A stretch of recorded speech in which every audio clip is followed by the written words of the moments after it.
ولا تهنوا ولا تحزنوا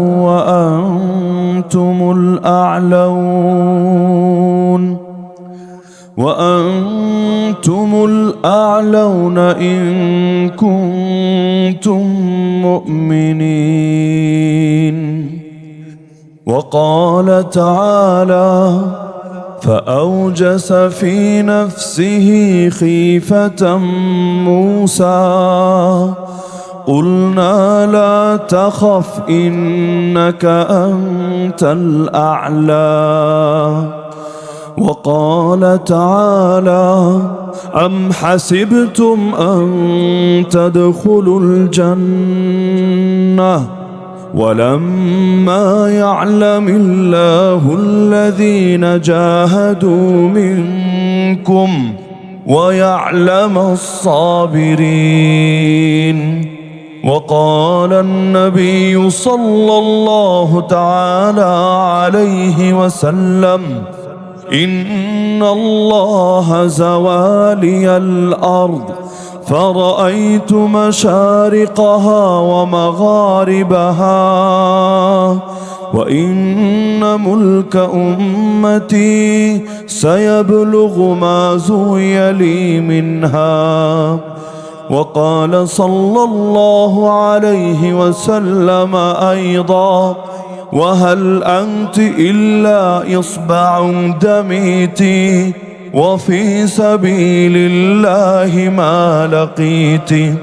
وقال أصحاب محمد رضي الله عنهم: نحن الذين بايعوا محمدا على الجهاد ما بقينا أبدا. وقال عبد الله بن المبارك: يا عابد الحرمين لو أبصرتنا لعلمت أنك في العبادة تلعب. من كان يخضب خده بدموعه فنحورنا بدمائنا تتخضب. ريح العبير لكم ونحن عبيرنا رهج السنابك والغبار الأطيب. ولقد أتانا من مقال نبينا قول صحيح صادق لا يكذب. آمنت بالله صدق الله العلي العظيم وبلغنا رسوله النبي الكريم ونحن على ذلك لمن الشاهدين والشاكرين والعاقبة للمؤمنين والمتقين والمجاهدين والحمد لله رب العالمين. দাওয়াতুল কোরআন model মাদ্রাসা রাজশাহীর পক্ষ থেকে আয়োজিত কোরআনের হাফেজ ছাত্রদের পাগড়ি ও সনদ প্রদান উপলক্ষে অনুষ্ঠিত আজকের ইসলামী মাহফিলের সম্মানিত সভাপতি, সহসভাপতি, প্রধান অতিথি, বিশেষ অতিথি, অন্যান্য অতিথিবৃন্দ, উপস্থিত আমার সরতে আজিবুল ইহতারাম হযরত উলামায়ে কেরাম, এলাকার গণ্যমান্য মুরব্বীগণ, স্থানীয় এবং দূরদূরান্ত থেকে আগত দিনদরদি কোরআন প্রেমী প্রিয় তাওহীদ জনতা এবং পর্দার আড়ালে থাকা মা ও বোনেরা, মূল আলোচনায় প্রবেশের আগে ছোট্ট দুইটা ভূমিকা। প্রথম ভূমিকাটা অতি সামান্য, দ্বিতীয় ভূমিকাটা একটু লম্বা। প্রথম ভূমিকাটা হলো, এই যে আমার সামনে একটা টেবিল রাখা আছে না, টেবিলটা তো রাখা হয়েছে সুবিধার্থে, যাতে করে মাইকটাও রাখা যায়, যাতে করে টিস্যুও রাখা যায়, যাতে করে কাগজও রাখা যায়। কিন্তু খেয়াল করলে দেখবেন আমার উচ্চতার কারণে আমার হাঁটু টেবিলের নিচে না টেবিলের উপরে, টেবিলের নিচে না উপরে, উপরে। এখন যদি এই টেবিলের মধ্যে একটা কোরআন মাজিদ রাখা থাকে, যেমনটা আমি আসার পরেও পেয়েছি, একবার সরানোর পরে আবার এনে রাখা হয়েছে, এদিকে কোরআনের সম্মান বাড়ে না কমে? অন্যান্য বক্তাদের ক্ষেত্রে কি হবে না হবে সেটা তাদের বিষয়, সেটা নিয়ে মন্তব্য আমি করব না, করার অধিকারও রাখি না। কিন্তু আমি ব্যক্তিগতভাবে যে কোনো জায়গায় টেবিল যদি আমার পায়ের উচ্চতার চাইতে বা হাঁটুর চাইতে নিচু থাকে, সেখানে কোরআন মাজিদ রাখাকে আমি আদবের দাবি, ভদ্রতা এবং শিষ্টাচার মনে করি না। তাহলে কোরআনের মাহফিল থেকে মানুষ আদব শিক্ষা করে যাক, কোনো বেয়াদবির সবকটা না পাক। আর বিশেষ করে একটু আগে তো আমাদের প্রার্থী সাহেব আলোচনার মধ্যে বলছিলেন যে সিনার মধ্যে কোরআন, তো যারা হাফেজ হন তাদের সিনার মধ্যেই তো আল্লাহ তাআলা 30 পারা রাখার ব্যবস্থা করেছেন, সংরক্ষণ রেখেছেন। তো আলাদা করে কোরআন মাজিদ এখানে রাখারও বিশেষ কোনো প্রয়োজন আছে বলে আমি মনে করি না। আলহামদুলিল্লাহ সুম্মা আলহামদুলিল্লাহ। এখনও যদি আমাকে দায়িত্ব দেন যে এখন আলহামদুল আলিফ থেকে শুরু করেন, মিনাল জিন্নাতি ওয়ান নাসে সিন পর্যন্ত পড়ে এরপর যাবেন, আমি এক বাক্যে রাজি আছি ইনশাআল্লাহ। একদম যেই কয় ঘন্টা লাগুক পুরোটা শুনিয়ে যেতে পারবো ইনশাআল্লাহ। তা আলাদা করে এটার কোনো প্রয়োজন নেই। তো এই ভূমিকাটা না দিলেও হতো, বা এটা আলাদা করে কর্তৃপক্ষকে বললেও হতো। এজন্য বললাম যাতে করে এই জনসচেতনতা সৃষ্টি হয় এবং আগামীতে আমাদের অসতর্কতার দ্বারাও কখনো যাতে ভুলেও কোরআনের প্রতি কোনো অমর্যাদা প্রকাশ না পায়। আমরাই যদি মর্যাদায় ঘাটতি করি তো মর্যাদা দেবে কে? সেকুলাররা দেবে, নাস্তিকরা দেবে, শাহবাগীরা দেবে। আমরা যদি সর্বোচ্চ সতর্কতা অবলম্বন করি তবু অন্যরা বিভিন্ন গাফলতিতে থাকবে। এজন্য আমাদের দিক থেকে কোনো ত্রুটি থাকা উচিত না, বিশেষ করে কোরআনের মাহফিল থেকে অন্তত ভুল মেসেজ পাওয়াটা উচিত না। দ্বিতীয় ভূমিকা হলো, আজকের মাহফিলে অনেক আমার ভালো লাগা কাজ করেছে। এই জাতীয় এলাকায় আমার আশা হয় কম, ধারণাও কম। তো এই যে 28 জন ছাত্র, একজন দুজন না, আলহামদুলিল্লাহ 28 জন ছাত্র যারা কোরআনকে সিনার মধ্যে ধারণ করেছে, তাদের মাথায় সম্মানের পাগড়ি পরিয়ে দেওয়া হয়েছে। আমি তো মনে করি 28 জনের দাম গোটা অঞ্চলের চাইতেও আল্লাহর কাছে বেশি। কারণ গোটা জমিনটাও যদি এক পাল্লায় রাখা হয়, আর একজন এমন মানুষ যার সিনার মধ্যে রবের 30 পারা কালাম আছে, তাকে যদি আরেক পাল্লায় রাখা হয়, নিঃসন্দেহে বাকি সব কিছুর চাইতে সেই কোরআনের দাম, কোরআন ওয়ালার দাম আল্লাহর কাছে বেশি হবে। কারণ এই কোরআন হেফাজতের দায়িত্ব নিয়েছেন কে? ইন্না নাহনু নাযালনা যিকরা ওয়া ইন্না লাহু লাহাফিজুন। নিশ্চয়ই আমি নাজিল করেছি কোরআন, আর আমি এর হেফাজতকারী। হেফাজতের মাধ্যম কি বানিয়েছেন? আল্লাহ এটা বলেন নাই জিবরিলের দ্বারা হেফাজত করবেন, মিকাইলের দ্বারা হেফাজত করবেন, অথবা কাগজে লিখিত কপির দ্বারা হেফাজত করবেন। কারণ আমার নবী যখন ছিলেন পুরো কোরআন একসঙ্গে তো লেখাই ছিল না। কারো কাছে 1 সূরা, কারো কাছে 10 সূরা, কারো কাছে এই কয়টা নির্দিষ্ট ভাবে, তাও ছড়ানো ছিটানো ভাবে। পরবর্তীতে এই কোরআনটা খোলাফায়ে রাশেদিন জামানায় মানুষের সহজার্থে যাতে একসঙ্গে পড়তে পারে, একসঙ্গে বুঝতে পারে, এজন্য পুরোটাকে একসঙ্গে সংকলিত করা হয়েছে। লেকিন নবীর জামানায় হাফেজ ছিল না, একজন দুজন নাকি কত হাজার হাজার হাফেজ ছিল আল্লাহ নবীর জামানায়। তো পুরোটা একসঙ্গে কিতাব আকারে মলাটবদ্ধভাবে এক জায়গায় লেখা না থাকলেও সিনাগুলোর মধ্যে কিন্তু একই সঙ্গে ছিল পূর্ণ কোরআন। তার মানে আমার আল্লাহ কোরআন হেফাজতের 1 নম্বর মাধ্যম বানিয়েছেন বান্দার সিনাকে। সুতরাং যেহেতু বলেছেন কিয়ামত পর্যন্ত কোরআনকে হেফাজত করবেন, এর দ্বারা আমরা বুঝে নিতে পারি আল্লাহ তাআলা কোরআনওয়ালাদেরকে হেফাজত করার মাধ্যমেই কোরআনকে হেফাজত করবেন। এমনকি এক বিশুদ্ধ হাদিসে আছে, ইন্না লিল্লাহি আহলিনা মিনান নাস, নিশ্চয়ই মানুষের মধ্য থেকে কিছু মানুষ হলো এমন যারা আল্লাহর ফ্যামিলি মেম্বার। শব্দ খেয়াল করেন, আল্লাহর আল্লাহর আহলে বাইত, আল্লাহর পরিবার, আল্লাহর ফ্যামিলি। জিজ্ঞেস করা হলো আল্লাহ রসুলকে, ইয়া রাসূলুল্লাহ, তারা আবার কারা? যারা আল্লাহর পরিবারভুক্ত, আল্লাহর ফ্যামিলি মেম্বার, তারা কারা? নবী বললেন, আহলুল কোরআন হুম আহলুল্লাহি ওয়া খাসাতুহু। কোরআনওয়ালারা হলো আল্লাহর ফ্যামিলি এবং তার খাস লোক। আল্লাহ আমাদের সবাইকেও সেই কোরআনওয়ালা হওয়ার তৌফিক দান করুন। কিয়ামতের দিন যখন বলা হবে, বান্দা পড়তে থাকো আর উঠতে থাকো, পড়তে থাকো আর উঠতে থাকো, ইউকালু লিসাহিবিল কোরআন ইকরা ওয়ারতাকি, তাড়াহুড়ার কিছু নাই রে বান্দা, ওয়ারাত্তিল কামা কুনতা তুরাত্তিলু ফিদ দুনিয়া, দুনিয়ায় যেভাবে ধীরস্থির ভাবে পড়তা এখনো সেভাবে ধীরস্থির ভাবেই পড়তে থাকো। ফা ইন্না মানজিলাতাকা ইনদা আখিরি আয়াতিন তাকরাউহা, সর্বশেষ যে আয়াতে গিয়ে তুমি থামবা সেটাই হবে তোমার জান্নাত। তাহলে যারা 10 সূরা মুখস্থ করেছেন, এই 10 সূরায় যেই কয়টা আয়াত আছে ওই কয়টা তো অন্তত পড়বেন। আল্লাহ আপনাদেরকে ওই কয় স্তর উপর উঠিয়ে দিবেন। যারা এর সঙ্গে সূরা ইয়াসিনও পারেন, আর রহমানও পারেন, ওয়াকিয়াও পারেন, হামিম সিজদাও পারেন, দুখানও পারেন, এরকম বিভিন্ন বিক্ষিপ্ত সূরাও পারেন, আপনিও পড়তে থাকবেন, আল্লাহ আপনাকে উপরে উঠাতে পারবেন। আর এই হাফেজ কোরআনরা ইনশাআল্লাহ আলহামদুলিল্লাহ রাব্বিল আলামিন থেকে শুরু করবে, মিনাল জিন্নাতি ওয়ান নাসে সিনে গিয়ে তো থামতেই হবে। তার মানে জান্নাতে সর্বোচ্চ স্তরে পৌঁছাতে আল্লাহ সর্বোচ্চ জায়গায় পৌঁছিয়ে দিবে। ইমাম খাত্তাবী রাহমাতুল্লাহি আলাইহি হাদিসের ব্যাখ্যা করতে গিয়ে তিনি লেখেন, এই হাদিস থেকে বুঝে আসে জান্নাতের সর্বমোট স্তর সেই কয়টা, কোরআনের সর্বমোট আয়াত যেই কয়টা। কারণ মিনাল জিন্নাতি ওয়ান নাস সিনের পর আর বাড়ানোর সুযোগ তো কারো নাই। এমন তো না আরো 2টা 4টা কেউ ভিআইপি ভাবে স্পেশাল ভাবে বাড়াতে পারবে। এখানে যেহেতু থামতে হবে, তার মানে আল্লাহ তাআলা তাকে সর্বোচ্চ মর্যাদায় আসীন করবে। কত বড় সৌভাগ্য এই হাফিজ সাহেবদের। কোরআনের সর্বমোট আয়াত যেই কয়টা, আল্লাহর বান্দারা যদি এই সিনার মধ্যে এটা নিয়ে মরতে পারে, জান্নাতে তাদের মাকাম হয়ে যাবে সেই কয়টা। কোরআনের সর্বমোট আয়াত কয়টা? 6000। রাজশাহীর মানুষ যদি জবাব দেন, এটা আসলে সাজে না। আপনাদের থেকে আরো সচেতনতা আশা করি আমরা। কোরআনের সর্বমোট আয়াত কয়টা? মাশাআল্লাহ, উনি সুন্দর জবাব দিয়েছেন, 6000-এর অধিক। আপনারা যারা বলেছেন 6666, মানে 6 6 6 6 4টা 6 মিলিয়ে দিয়েছেন। দায় অবশ্য আপনাদের না, দায় আমাদেরই। আমরাই এই ভুল বার্তাগুলো প্রচার করি, আর একটা ভুল বারবার বারবার বারবার বারবার বলতে বলতে ওইটাই মানুষের কাছে ধ্রুব সত্যের মতো হয়ে যায়। অথচ বাস্তবতা হলো, আমি যদি আপনাদেরকে কিয়ামত পর্যন্ত সময় দেই, কিয়ামত পর্যন্ত সময়, একজন 6 6 6 6 4টা 6 মিলাতে পারবেন না। যেটা নাই সেটা আপনি মিলাবেন কিভাবে? শ্বশুর বাড়ি থেকে তো কিছু ভাড়া করে আনার সুযোগ নাই, দুলাভাইয়ের থেকে কিছু ধার নেওয়ার সুযোগ তো নাই।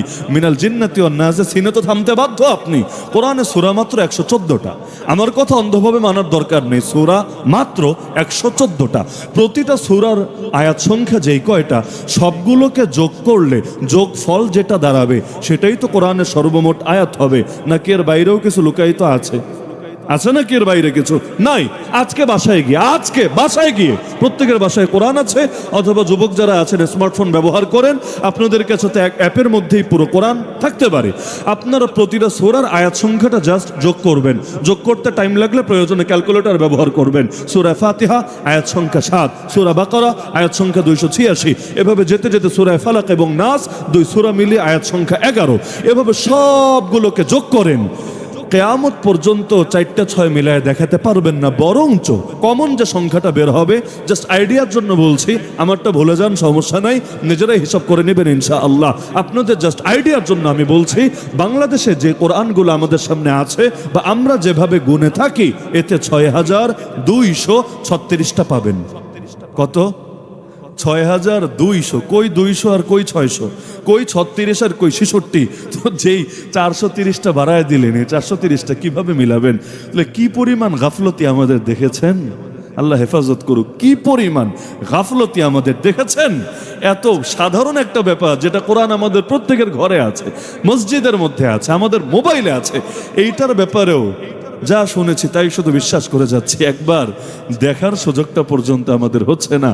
আল্লাহ আমাদেরকে সতর্কতা দান করুন, দ্বীনের ব্যাপারে মৌলিক জ্ঞান অর্জন করার তৌফিক দান করুন। তাহলে কত বড় সৌভাগ্য এই হাফিজে কোরআনদের। যদিও বাস্তবতা হলো, আলহামদুলিল্লাহ, আজকে তো এই ছোট বাচ্চাটাও কি সুন্দর করে কোরআন শুনিয়ে গেল একটু আগে। কিন্তু আমার নবীজির উপর কোরআন যে নাজিল হয়েছে, ধাপটা কিন্তু এত সহজ ছিল না। 29 নম্বর পরে সূরা মুজাম্মিল নামে একটা সূরা আছে, জানার কথা আপনারা। সূরা মুজাম্মিল খুললে দেখবেন একটা আয়াত আছে, ইন্না সানুলকি আলাইকা কাওলান সাকিলা, নিশ্চয়ই আমি আপনার উপর এক ভারী, হালকা না, এক ভারী বাণী অবতীর্ণ করতে যাচ্ছি। সাকিল শব্দের বাংলা অনুবাদই হলো ভারী, আর খাফিফ মানে হালকা। তাহলে আল্লাহ বললেন এমন এক কিতাব দিচ্ছে যেটা হালকা না, বড় ভারী। কত ভারী? শীতের দিনে যখন কোরআন নাজিল হতো, অনেক সময় এমন হতো আমার নবীর গা থেকে ঘাম বের হয়ে কাপড় ভিজে যাওয়ার উপক্রম হতো। আমার নবী উটের পিঠে যদি চড়া থাকতেন, কোরআন নাজিল হতে শুরু হতো, উট পর্যন্ত অনেক ক্ষেত্রে নবীর ওয়েট নিতে পারতো না, এমন ভারী মনে হতো, উট পর্যন্ত জমিনে বসে যেতে বাধ্য হতো। একবার আমার নবী একজনের উরুর উপর মাথা রেখে শুয়ে আছেন, কোরআন নাজিল হতে শুরু হলো। আরে যার উরুর উপর নবী মাথা রেখেছিলেন, সে পরে বলেছে, আমার মনে হচ্ছিল আস্ত পাহাড় উঠিয়ে আমার উরুর উপর এনে রেখে দেওয়া হয়েছে। এভাবে একদিনে না, এক মাসে না, এক বছরে না, 23টা বছরে পুরো কোরআনকে নাজিল করা হয়েছে। শুরু করা হয়েছে কোন সূরা দিয়ে? সূরা আলাকের প্রথম 5টা আয়াত দিয়ে, ইকরা বিসমি রাব্বিকাল্লাযী খালাক, তুমি পড়ো তোমার রবের নামে যিনি সৃষ্টি করেছেন। যদিও দুঃখের বিষয়, যেই কিতাবে, যেই ধর্মের ধর্মগ্রন্থের প্রথম আদেশই ছিল, প্রথম আয়াতে ছিল তুমি পড়ো, ওই জাতি কিনা ধর্মগ্রন্থ আর ধর্মীয় পড়া থেকে সবচাইতে বেশি গাফলতির পরিচয় দিয়ে থাকে। বাংলাদেশের অধিকাংশ মানুষ যে সহিশুদ্ধভাবে কোরআন পড়তেও জানে না, আপনারা জানেন? আরে আপনারা জানেন মসজিদে ইমাম না থাকলে অন্তত নামাজের ইমামতিটা চালায় নেবে। এইরকমও হয় না কিছু কিছু মসজিদে, এমন ঘটনাও যে ঘটে আপনারা জানেন? কত বড় গাফলতির কথা, যেই কিতাবের একটা অক্ষর পড়লেও 10টা নেকি। এমনকি নবী উদাহরণ দিয়েছেন এমন এক আয়াত দিয়ে, যে আয়াতের অর্থই বোঝা কারো সাধ্যের কথা না। আমার নবী বলেন কেউ কোরআনের এক অক্ষর পড়লে 10 নেকি। এরপর বলেন লা আকুলু আলিফ লাম মিম হারফুন বাল আলিফুন হারফুন ওয়া লামুন হারফুন ওয়া মিমুন হারফুন। আমি মুহাম্মদ বলি না আলিফ লাম মিম একটা অক্ষর, আমি বলি আলিফ একটা অক্ষর, লাম একটা অক্ষর, মিম একটা অক্ষর। তার মানে কেউ যদি পড়ে আলিফ লাম মিম, তার আমল নামায় লেখা হবে 30টা নেকি। অথচ আলিফ লাম মিমের অর্থ কে জানেন? পারলে বলেন। আন্দাজে একটা মন গড়া বললে তো হবে না। আলিফ মানি এই, লাম মানি এই, মিম মানি এই। যদি কেউ দাবি করেন দাবির পক্ষে অকাট্য কি প্রমাণ দিতে পারবেন? তাহলে যেই আয়াতের অর্থ সুনিশ্চিতভাবে আমিও জানি না, আপনিও জানেন না, বড় তাফসীর খুললেও লেখা থাকে আল্লাহু আ'লামু বিমুরাদিহি বিযালিক, এর আসল অর্থ আসল মর্ম কে জানেন? আল্লাহ। ওই আয়াত বলেও নবী বলছেন কেউ যদি এটা পড়ে তার আমল নামেও 30 অক্ষর 30টা নেকি লেখা হবে। অথচ এই নেকি তো বুখারী পড়লেও লেখা হবে না, এই নেকি তো মুসলিম পড়লেও লেখা হবে না। পৃথিবীর দ্বিতীয় কোনো কিতাব নাই যেখানে এক অক্ষর পড়লে 10 নেকি লেখা হবে। থাকলে নাম বলেন আমারে। আছে কোনো কিতাব? আছে? নাই। এত দামি এই কিতাব আল্লাহ তাআলা দিলেন আমাদেরকে, অথচ এটা পড়ি না, একবার পড়ার আগ্রহ জাগে না। অথচ খালি পড়তে জানলেই শেষ না। প্রার্থী সাহেবও সুন্দর বলেছেন, পড়তে জানলেই শেষ না। 1 নম্বর সহিশুদ্ধ পড়া, একটা তিনি অবশ্য বলেন নাই, সেটা আমি যোগ করে দিচ্ছি। সেটা হলো খালি পড়তে পারলেই হয় না, পড়া সুন্দর করাও জরুরি। নবী বলেন যে সুন্দর করে কোরআন পড়ে না ও আমার উম্মতি না, মান লাম ইয়াতাগান্না বিল কোরআনি ফালাইসা মিন্না। এজন্য সুন্দর করে রবের কালাম পড়ব এমন ভাবে যেন শোনাচ্ছি রবকে। ওই দুনিয়ার গান একভাবে গাইলেই চলে? লোকে আরো টিটকারি মারে, টিটকারি, তাই না?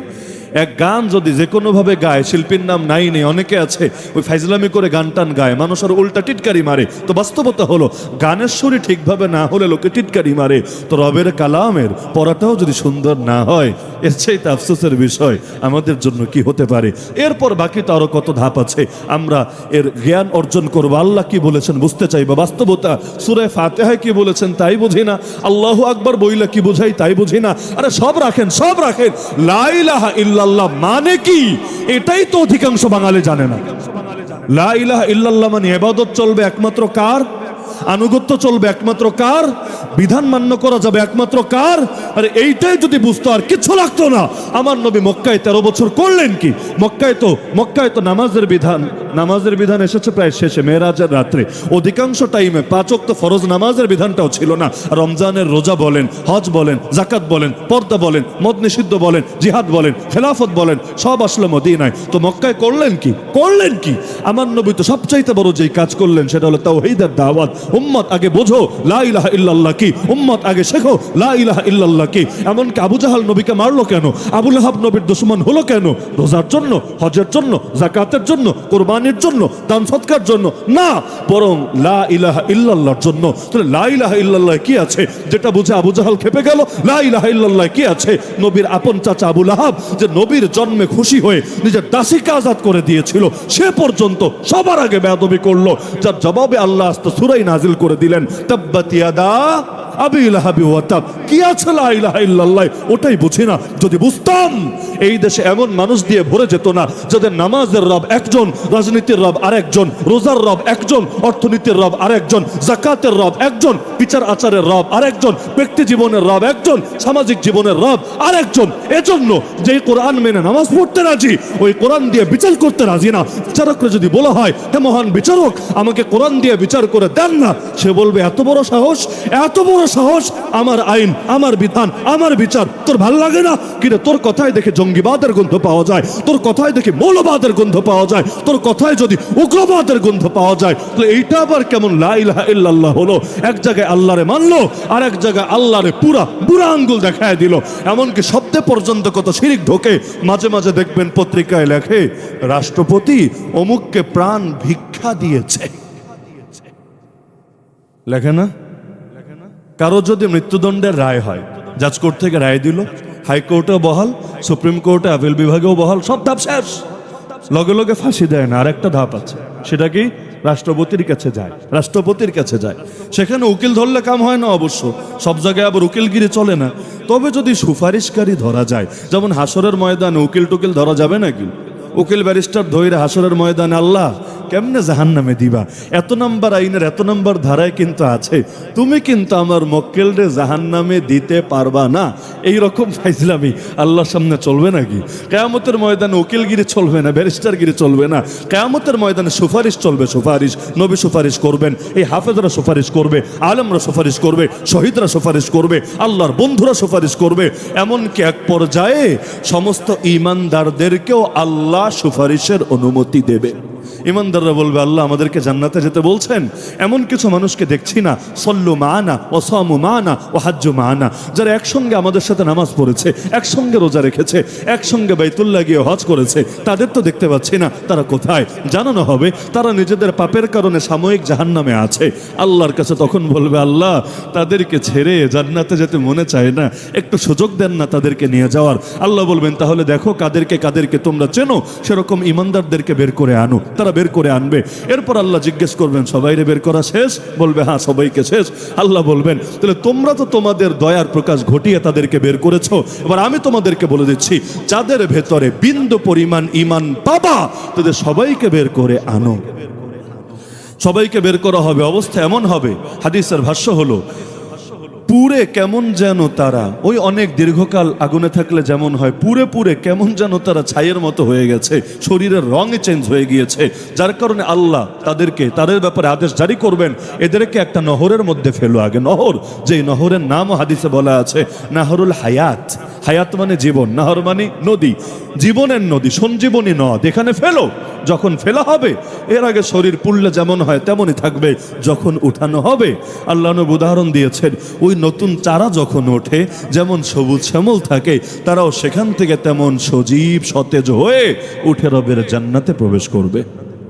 তাহলে আল্লাহ তাআলার কাছেও সুপারিশ চলবে। তো এখন দুনিয়ার মধ্যে সুপারিশ চলে রাষ্ট্রপতির কাছে, যদি গিয়ে বলতে পারে, স্যার আমাদের দলের লোক ছাইরা দেন, যদি উল্টাপাল্টা একটু করছে ব্যাপার না, এলাকায় যাওয়ার পরে দলের জন্য ভালো কাজ করতে পারবে, আগামী দিনে বিশাল সার্ভিস দিতে পারবে। এখন ইসলামের বিধান হলো সবাই সবাইরা মাফ করতে পারে না। মাফ করতে পারে কে? আউলিয়া উল মাকতুল, নিহত ব্যক্তির স্বজনরা। আপনার ছেলেকে মেরেছে, আপনি অধিকার রাখেন তাকে চাইলে মাগনাও মাফ করতে পারেন, চাইলে 100 উট বা তার সমপরিমাণ মূল্য নিয়ে আপনি ক্ষমা করতে পারেন, আর চাইলে তার ব্যাপারে আপনি জানের বদলে জান, প্রাণের বদলে প্রাণ, এই নীতিও বিচারকের কাছে চাইতে পারেন। আপনি যদি মাফ না করেন, প্রধানমন্ত্রী বলেন, রাষ্ট্রপতি বলেন, গোটা মন্ত্রী পরিষদ বলেন, গোটা সরকার বলেন, গোটা বিশ্ব বলেন, কোনো বাপের বেটারও ক্ষমতা নাই তারা মাফ করবে। তাও বাদ দিলাম যে এখানে নয়তো তিনি সেজেছেন সকলের মাফ করার অধিকার নিয়ে তিনি বসে আছেন, মানলাম, কিন্তু এরপর তিনি যদি মাফ করেই দেন, ঠিক আছে ফাঁসি দিও না, ছেড়ে দাও, তখন পত্রিকায় কি লেখে? রাষ্ট্রপতি প্রাণ ভিক্ষা দিয়েছে। বাহ, প্রাণের মালিকই তো পারে প্রাণ ভিক্ষা দিতে, তাই না? ভিক্ষা কে দিতে পারে? প্রাণের মালিকই তো প্রাণ ভিক্ষা দিতে পারে, অন্য কেউ দেয় কিভাবে? প্রাণের মালিক বৈশা আছে কি সুন্দর তার গদিতে, বেটা নিজের প্রাণ ভিক্ষা দে সবার আগে, আজরাইল যাতে তোর ধারে কাছেও আসতে না পারে, সুযোগ থাকলে নিজের প্রাণটা ভিক্ষা দে না আগে। বলবে না না ওইটা পারি না, অন্যেরটা পারি ভিক্ষা দিতে। আরে কোনো মানুষই যদি অপর কোনো মানুষকে প্রাণ ভিক্ষা দিতে পারে, নমরুদের অপরাধ কি? নমরুদ তো নবী ইব্রাহিমের সামনে এই কথাটাই বলেছে। নবী ইব্রাহিম বলেছিলেন, আমার রব জীবন দেন, আমার রব মরণ দেন, রব্বি আল্লাযী ইহয়ী ওয়া ইউমীত। নমরুদ বলেছে, আচ্ছা আচ্ছা তাই নাকি, তাহলে আমিই তো তোমার রব, আনা উহয়ী ওয়া উমীত, আমি জীবন দেই, আমি মরণ দেই। ইব্রাহিম আলাইহিস সালাম চমকে উঠলেন, ব্যাক করলে বলে কি? বলেটা কি, মাথা কি গেল নাকি? তিনি জিজ্ঞেস করলেন, কিভাবে? জেল থেকে 2 আসামি ডাকিয়ে এনে একজনকে খালাস দিয়ে দিল আর আরেকজনের কল্লাই ফেলে দিল। স্বৈর শাসকের আবার জবাবদিহির দরকার আছে নাকি? ওর রাজ্যে ওই তো রাজা। এখন কেউ প্রতিবাদ করলে আয়নাঘরে ভরবে, প্রতিবাদ করলে ক্রস ফায়ারে দিবে, প্রতিবাদ করলে গুম করে রাখবে, প্রতিবাদ করলে রয়ের হাতে প্রয়োজনে তুলে দিবে। ওই যুগে এগুলো না থাকলেও কিছু না কিছু একটা তো ছিল এগুলোর বিকল্প হিসাবে। কারো কথা বলার অধিকার নাই, একজনকে ছেড়ে দিল বিচার ছাড়া, আরেকজনকে জল্লাদ ডেকে তার কল্লাই উড়ায় দিল, কোনো ধরনের আর্গুমেন্ট, জবাবদিহি, যুক্তিতর্ক, শুনানি সবকিছু ছাড়া। এবার নবীরে বললে, এই দেখ আমি জীবন দিলাম, এই দেখ আমি মরণ দিলাম। তো জেলের আসামিকে ছেড়ে দেওয়াকে যদি জীবন দেওয়া বলে, প্রাণ ভিক্ষা দেওয়া বলে, তাহলে আমাদের রাষ্ট্রপতিরা বাদ দেন না? নমরুদেরই তো কোনো অপরাধ ছিল না, নমরুদরেও তো তখন বিশাল মহান মানুষ বলতে হবে। কোন পর্যায়ে শিরকি শব্দ চলে ভেবেছেন? ভেবেছেন? এমনকি হাইকোর্টে শুনানি করতে গেলে উকিলরা বলে ও মাই লর্ড, জানেন না? এখনো বাংলায় শুনানি চলে না, জীবন দিলাম বাংলার লাইগা, শুনানি করতে হয় ইংলিশ। এখনো পর্যন্ত হাইকোর্ট সুপ্রিম কোর্ট এলিটদের ভাষা বাংলা হতে পারে না, ইংলিশ চলে। ওই ইংলিশের মধ্যে কি বলে? ও মাই লর্ড, হে আমার প্রভু। অথচ মুসলমানের প্রভুকে কবরের প্রথম প্রশ্ন হইতে এটা মান রব্বুকা, তোর রবকে। বলবে আমার রব তো জাজ, আমার রব তো জাস্টিস, আমার রব তো চিফ জাস্টিস। এই সমস্ত কথা বললে ফেরেশতাদের মায়ের একটাও নিচে পড়বে, দুই একটা যদি পরে ওইটা উঠায় আবার হাদিয়া হিসাবে দিয়ে দিবে। ভাবতে পারেন যেই দেশে নাকি 80% 90% মুসলমান আছে, তাই না? গর্ব করতে তো ভালোই লাগে। এই দেশে 88%, 85%, 90%, 80%, এক একজন এক একটা বলে। তো যেইটাই ধরেন না কেন, 80% যদি এই দেশে মুসলমান থাকে, এখনো সংবিধানে লেখা আছে সকল ক্ষমতার উৎস নাকি জনগণ। সকল ক্ষমতার উৎস জনগণ, মানেন তো, তাই না? এইটা মানার পর লা ইলাহা ইল্লাল্লাহ পড়তে পড়তে বুকে ফেনা তুলে দিলেও একদম বিনা হিসেবে জান্নাতে যাওয়া যাবে, তাই না?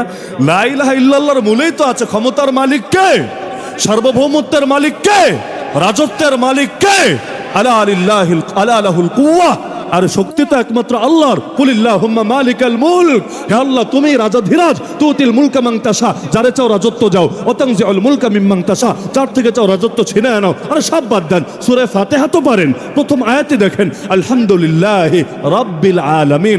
আল্লাহর এক নম্বর পরিচয় দেওয়া হলো তিনি হলেন সমস্ত জাহানের রব। মানব জগৎ, জিন জগৎ, উদ্ভিদ জগৎ, পানি জগৎ, ফেরেশতা জগৎ, সব জগতের রব আল্লাহ। রব কারে বলে? সকল ক্ষমতার মালিক যে, হায়াত যার হাতে, মৌত যার হাতে, নিয়ন্ত্রণ যার হাতে, কর্তৃত্ব যার হাতে, তারাই তো রব বলে। এমনকি আয়াতুল কুরসির মধ্যে আমরা পড়ি আল্লাহু লা ইলাহা ইল্লা হুয়াল হাইয়ুল কাইয়ুম। মানে কি দেখেন, ডিকশনারি খুলে দেখেন, কাইয়ুম অর্থই যিনি সবকিছু নিয়ন্ত্রণ করেন। এজন্য মানুষকে কাইয়ুম বলা যায় না, আব্দুল কাইয়ুম নাম রাখা যায়। কাইয়ুমের বান্দা, কাইয়ুম একজনই, তিনি কে?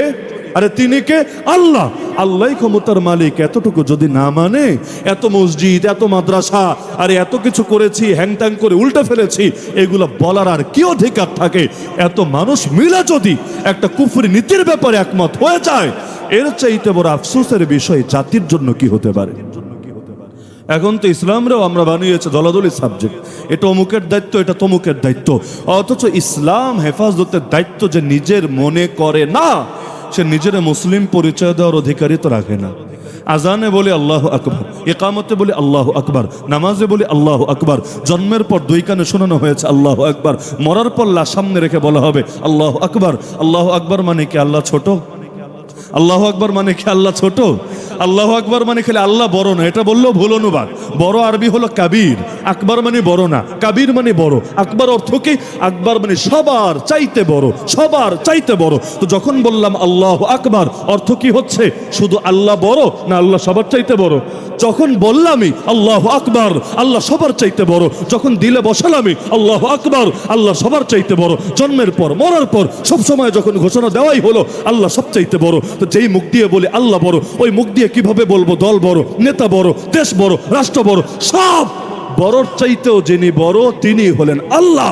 যার কারণে আল্লাহর জন্য সব ছাড়া যায়, কোনো কিছুর জন্য আল্লাহ ছাড়া যায় না। ইব্রাহিম নবী আল্লাহর জন্য বাপ ছাড়েন নাই, নূহ নবী আল্লাহর জন্য বেটা ছাড়েন নাই, লূত নবী আল্লাহর জন্য বউ ছাড়েন নাই।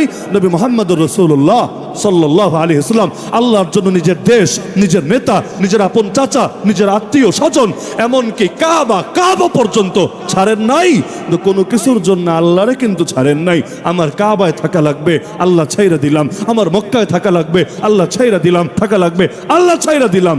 এমনটা কিন্তু বলেন নাই। কি হবে কাবায় থেকে যদি সেখানেও আল্লাহরে নিয়ে চলা না যায়? প্রয়োজনে কাবা ছাড়তে হবে।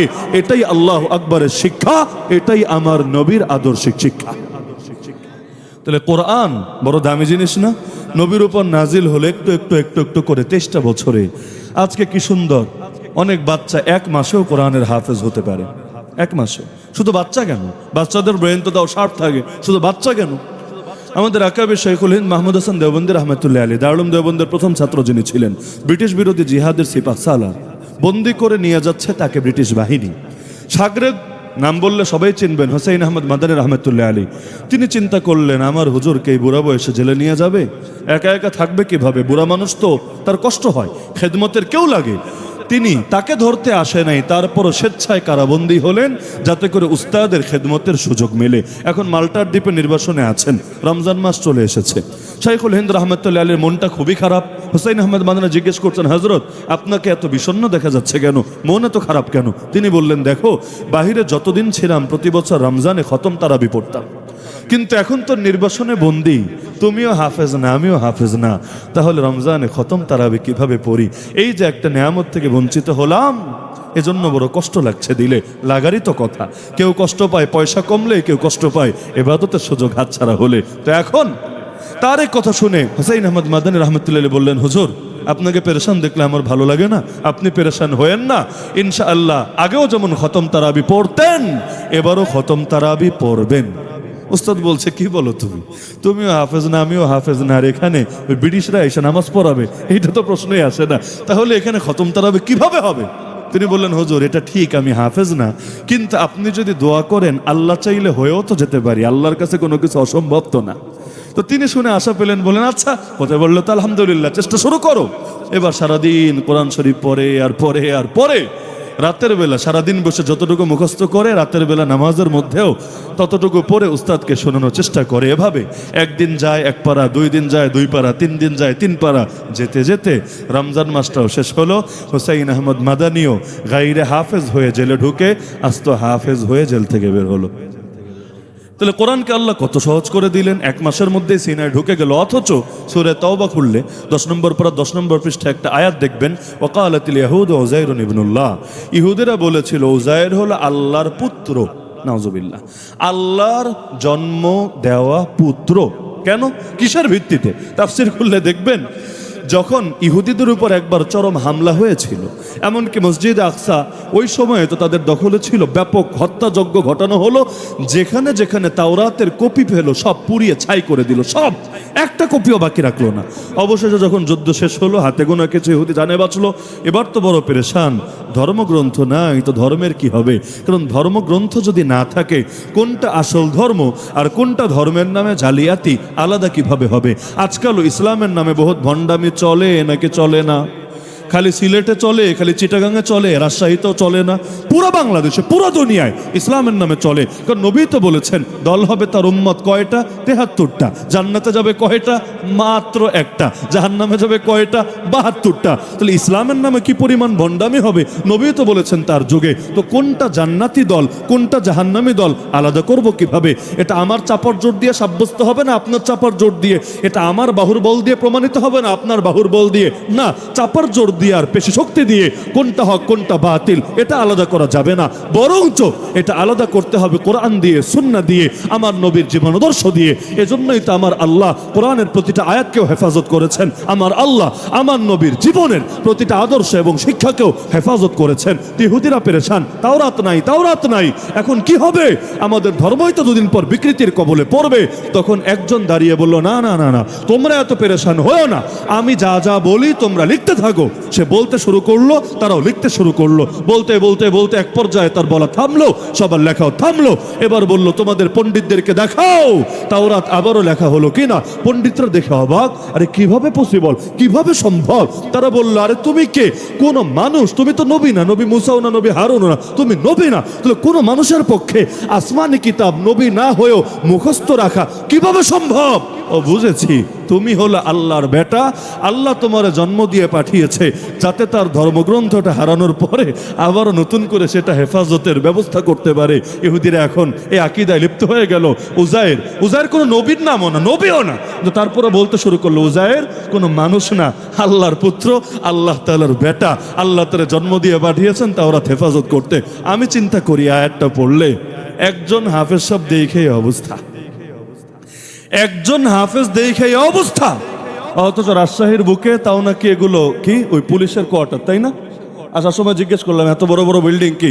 বললো পুলিশের কোয়ার্টার। আমি বললাম যাক মাশাআল্লাহ, জায়গা মতোই এসেছি। তাহলে পুলিশদের সাথে তো আমাদের বিশেষ মহব্বত আছে। এখন উপর থেকে আদেশ আসছে না, তাই হয়তো দেখলে সালাম দিবে। উপর থেকে এখন আদেশ আসলে হাত করা নিয়ে সবার আগে এগিয়ে আসবে। আবার আমাদের কাছে দোয়া হচ্ছে তো রমজানে, রমজানে রমজানে তো বন্দী হয়েছে, আর আরেক রমজানে বের হয়েছি 1টা বছর। দেখলে বলতো, হুজুর রোজা রমজানের দিন বদদোয়া টদ্দোয়া দিয়েন না, কি করবো বলেন? আমরা তো হুকুমের গোলাম, উপরের আদেশ, আপনারা একটু কড়া কড়া কথা না বললে পারেন না, এটা বলতো। আমি বললাম দেখেন, আপনাদেরও যেমন উপর আছে আমাদেরও উপর আছে, আপনার কাছে আপনার উপরওয়ালার আদেশের দাম আছে, আমার কাছে সব উপরওয়ালার উপরওয়ালা চিনি, তার আদেশের দাম আছে। আপনি যেমন আপনার উপরওয়ালার আদেশ মানার জন্য প্রয়োজনে আমার বুকে গুলি চালাতে পারবেন, আমিও আমার উপরওয়ালার আদেশ নির্দেশ রক্ষা করার জন্য প্রয়োজনে নিজের বুকও পেতে দিতে পারব। আপনারাও চাকরি করেন, আমরাও গোলামি করি, আর গোলামির চাকরির চাই তো বড় বিষয়, তাই না? চাকরি তো মনে চাইলে ছাড়াও যায়, গোলামি তো আর ত্যাগ করার সুযোগ নাই। আমরা আল্লাহর চাকরিজীবী না, আমরা কি আল্লাহর গোলাম।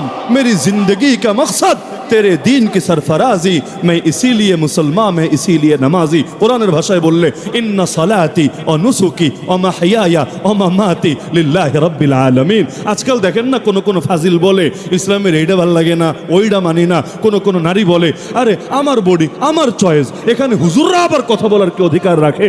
এজন্য একটা ট্যাগ লাগায় দেখবেন পত্রিকায়, ওয়াজ মাহফিলে নারী বিদ্বেষের চর্চা হয়, বলে না? অথচ যেই পরিমাণ নারীর ফজিলত ওয়াজে বয়ান হয়, দ্বিতীয় কোনো জায়গায় এত নারী নিয়ে আলোচনা হয় না। মায়ের ওয়াজ, মায়ের হক ওয়াজ থেকে যেই পরিমাণ শুনেছেন, দ্বিতীয় কোনো জায়গা পারলে আমারে বলেন যেখান থেকে অর্ধেক পরিমাণ শুনেছেন। এত কথা বলার পরেও বলে ওয়াজ মাহফিলে নাকি নারী বিদ্বেষ। এইটা বলবে না শাহবাগী বিদ্বেষ, এইটা বলবে না ওই সমস্ত দুশ্চরিত্রাদের বিদ্বেষ, না, নারী বিদ্বেষ। ওরাই নারীদের প্রতিনিধি সেজে বসে আছে। তো এই নারী বিদ্বেষের চর্চা হয়, বলে না কি বলে না? দলিল কি? হুজুররা কেন ওদের পোশাক নিয়ে কথা বলবে? হ্যাঁ, ওরা আমাদেরটা নিয়ে বলতে পারবে, ওরা আমাদের নিয়ে টিটকারি মারতে পারবে, সমস্যা নাই। আমাদের মা বোনদের হিজাব নেকাব নিয়ে টানা হাঁচড়া করতে পারবে, পরীক্ষার হল থেকে পর্যন্ত বের করে দিতে পারবে। শুধুমাত্র পর্দার কারণে অনেকের চাকরি পর্যন্ত খেয়ে ছাড়বে, এতে সমস্যা নাই, এতে কারো ইজ্জত লাগবে না। আমাদের মুসলিম মা বোনদেরকে রেপ পর্যন্ত করবে, এগুলো নিয়ে নারীবাদীদের মুখে কথা আসবে না। আর আরেকজনের বানানো একটা তিল কাণ্ড, একটা টিপ কাণ্ড, এইটা নিয়ে নিরীহ পুলিশ সদস্যরে পর্যন্ত চাকরিচ্যুত করতে দ্বিধা করবে না। সব তো ওরাই ভাই, আমরা তো ভাড়াটি, আমরা তো ভেসে এসেছি। এটা ওদের মগের মূল্য করা পেয়েছে, ওরা যা বলবে তাই নাকি মানতে হবে। এই দেশের অধিকাংশ জনগণ কি চায় আমারে বলেন তো? এই দেশের অধিকাংশ জনগণ আমেরিকার আদর্শ চায় না ইন্ডিয়ার আদর্শ চায়? চীনের আদর্শ চায় না রাশিয়ার আদর্শ চায়? আল্লাহর কসম করে আমি বলতে পারবো, সারা দেশে ঘুরি তো, শুধু রাজশাহীর অবস্থা দেখে বলছি না, সারা দেশ সামনে রেখে আল্লাহর জাতে পাকের কসম করে বলতে পারবো, আপনি যদি পুরো বাংলাদেশে মানুষকে, এই যে এখন গণভোট নিয়ে বহুত আলাপ হয় না, সব রাখেন, শুধু এইটার উপর একটা গণভোট করেন, জাস্ট দুইটা অপশন থাকবে, যে কোনো একটা টিক দিবে। একটা অপশনের নাম শরিয়া মানে কার আদর্শ? আল্লাহর। আর আরেকটা অপশনের নাম হলো শরিয়াহীনতা। সহজ শব্দই দিলাম, সেকুলারিজম টেকুলারিজম এইগুলা জটিল কিছু না বললাম। এক হলো শরিয়া, বা আরো সহজ করি, এক হলো আল্লাহর আইন আর আরেক হলো গায়রুল্লাহর আইন। এক হলো আল্লাহর আইন আর গায়রুল্লাহর মধ্যে সবই আছে, গায়রুল্লাহর মধ্যে সবই আছে। আমার বাপও যদি আমারে বলে নামাজ পড়তে পারবি না, এইটাও গায়রুল্লাহর আইন। আমার বউ যদি আমারে বলে দাঁড়িয়ে রাখতে পারবি না, এইটাও গায়রুল্লাহর আইন। তো জাস্ট দুইটা অপশন দিবেন, রাজশাহীবাসী, সিলেটবাসী, নওগাঁবাসী, চাপাইবাসী, তোমরা কি চাও? তোমরা কি আল্লাহর আইন চাও নাকি তোমরা গায়রুল্লাহর আইন চাও? বাস টিক দেওয়ার অপশন। আমি আল্লাহর জাতে পাকের কসম করে বলতে পারবো, এই দেশের অধিকাংশ মানুষ গায়রুল্লাহর পক্ষে অবস্থান নেবে না, আল্লাহর আইনের পক্ষে অবস্থান নেবে। এমনকি কেউ যদি আমাকে বলে না আপনি মিথ্যা বলছেন, প্রকাশ্যে চ্যালেঞ্জ দিলাম, তাহলে গণভোটের আয়োজন করো, মিথ্যা প্রমাণ করো যে আমরা মিথ্যা বলছি। বাস্তবে এই দেশের মানুষ ঠিকই শরিয়ত চায়, তাদেরকে দেওয়া হয় না। ভাই, ইসলামের পক্ষে যে জাগরণ শুরু হয়েছে, কিসের বাংলাদেশ, আমেরিকায় পর্যন্ত দেখেন ট্রাম্পের ফাইজলামি আর কামে দেয় না। এটা কোনো প্রার্থীর নিজস্ব যোগ্যতা না, উগান্ডা থেকে উড়ে এসে জুড়ে বসেই নিজের সব উল্টে ফেলেছে, বিষয়টা এমন না। এটা হলো সারা দুনিয়ায় এই যে আল্লাহ তাআলা একটা গণজাগরণ তৈরি করে দিয়েছেন এই জেনারেশনের মধ্যে, বিশেষ করে এই যে আরবান মিডল ক্লাসের মধ্যে, বিশেষ করে যারা সচেতন, যারা পড়ালেখা করে, যারা অনলাইনেও বিচরণ করে, এদের মধ্যে ইসলাম নিয়ে জানার, ইসলামের ব্যাপারে যে আগ্রহ তৈরি হয়েছে, এর ফলাফলই এটা। এমনকি অনেক পাগলরা এই জেনারেশনে বুঝতে পারছে না। পাগলরা বুঝবে কেমনে? পাগলিরাই তো বোঝে না বলেই তো রাজাকার শব্দ দিয়ে গালি দিল। দেশে কি গালির আকাল পড়েছিল? গালি ভুলে গেলে কত বলাবান আছে, কত গালিটালি জানে। দু একজনের কাছ থেকে এক সপ্তাহ বা একদিনের একটা সংক্ষিপ্ত কোর্স করে নিত, দু একটা সেশন করে নিত। না, গালিটা দিতে গিয়ে এমন গালি দিল, বোঝে নাই এই প্রজন্ম ভিন্ন জিনিস রে ভাই। এখনের বাচ্চা যারা পালে এনারা বুঝবেন, প্যারেন্টিং নিয়ে যত বই পড়েন, বাংলা, ইংলিশ, আরবি, সব ডাব্বা মারবে। আপনার সব বিদ্যা ডাব্বা মারবে আপনার বাচ্চারে মানুষ করতে গেলে। দেখবেন কোন জেনারেশন রে ভাই, জন্মের পরেই অটো গেম খেলা শিখে গিয়েছে। আপনি মোবাইলে ডাইনবাম বুঝেন না, ও একদম নারী নক্ষত্র কলকাঠি বের করে ফেলেছে। 10 বছর 12 বছরের বাচ্চা পর্যন্ত আজকাল হ্যাকিং করে। ও হ্যাকিং ঠিকভাবে বানান করতে পারবে কিনা ওইটা নিয়ে সন্দেহ হবে, অথচ হ্যাকিং ট্যাকিং করে দুনিয়া উল্টে ফেলছে। এমনকি বাচ্চাগুলোর মায়ের দিলে আগে তো আমাদেরকে ওই যে উস্তাদরা, আমাদের যেই সময় আমরা পড়ালেখা করেছি, উস্তাদদেরকে এসে অনেকে বলতো, হুজুর পোলাটা দিয়ে গেলাম, গোস্তগুলা আপনার হাড্ডি আমার ফেরত দিলেই হবে। মানে বুঝেছেন, মারতে মারতে পুরো গোস্ত প্রয়োজনে ঝরায় ফেলান, সমস্যা নাই, হাড্ডিগুলো ফেরত দিলেই হবে।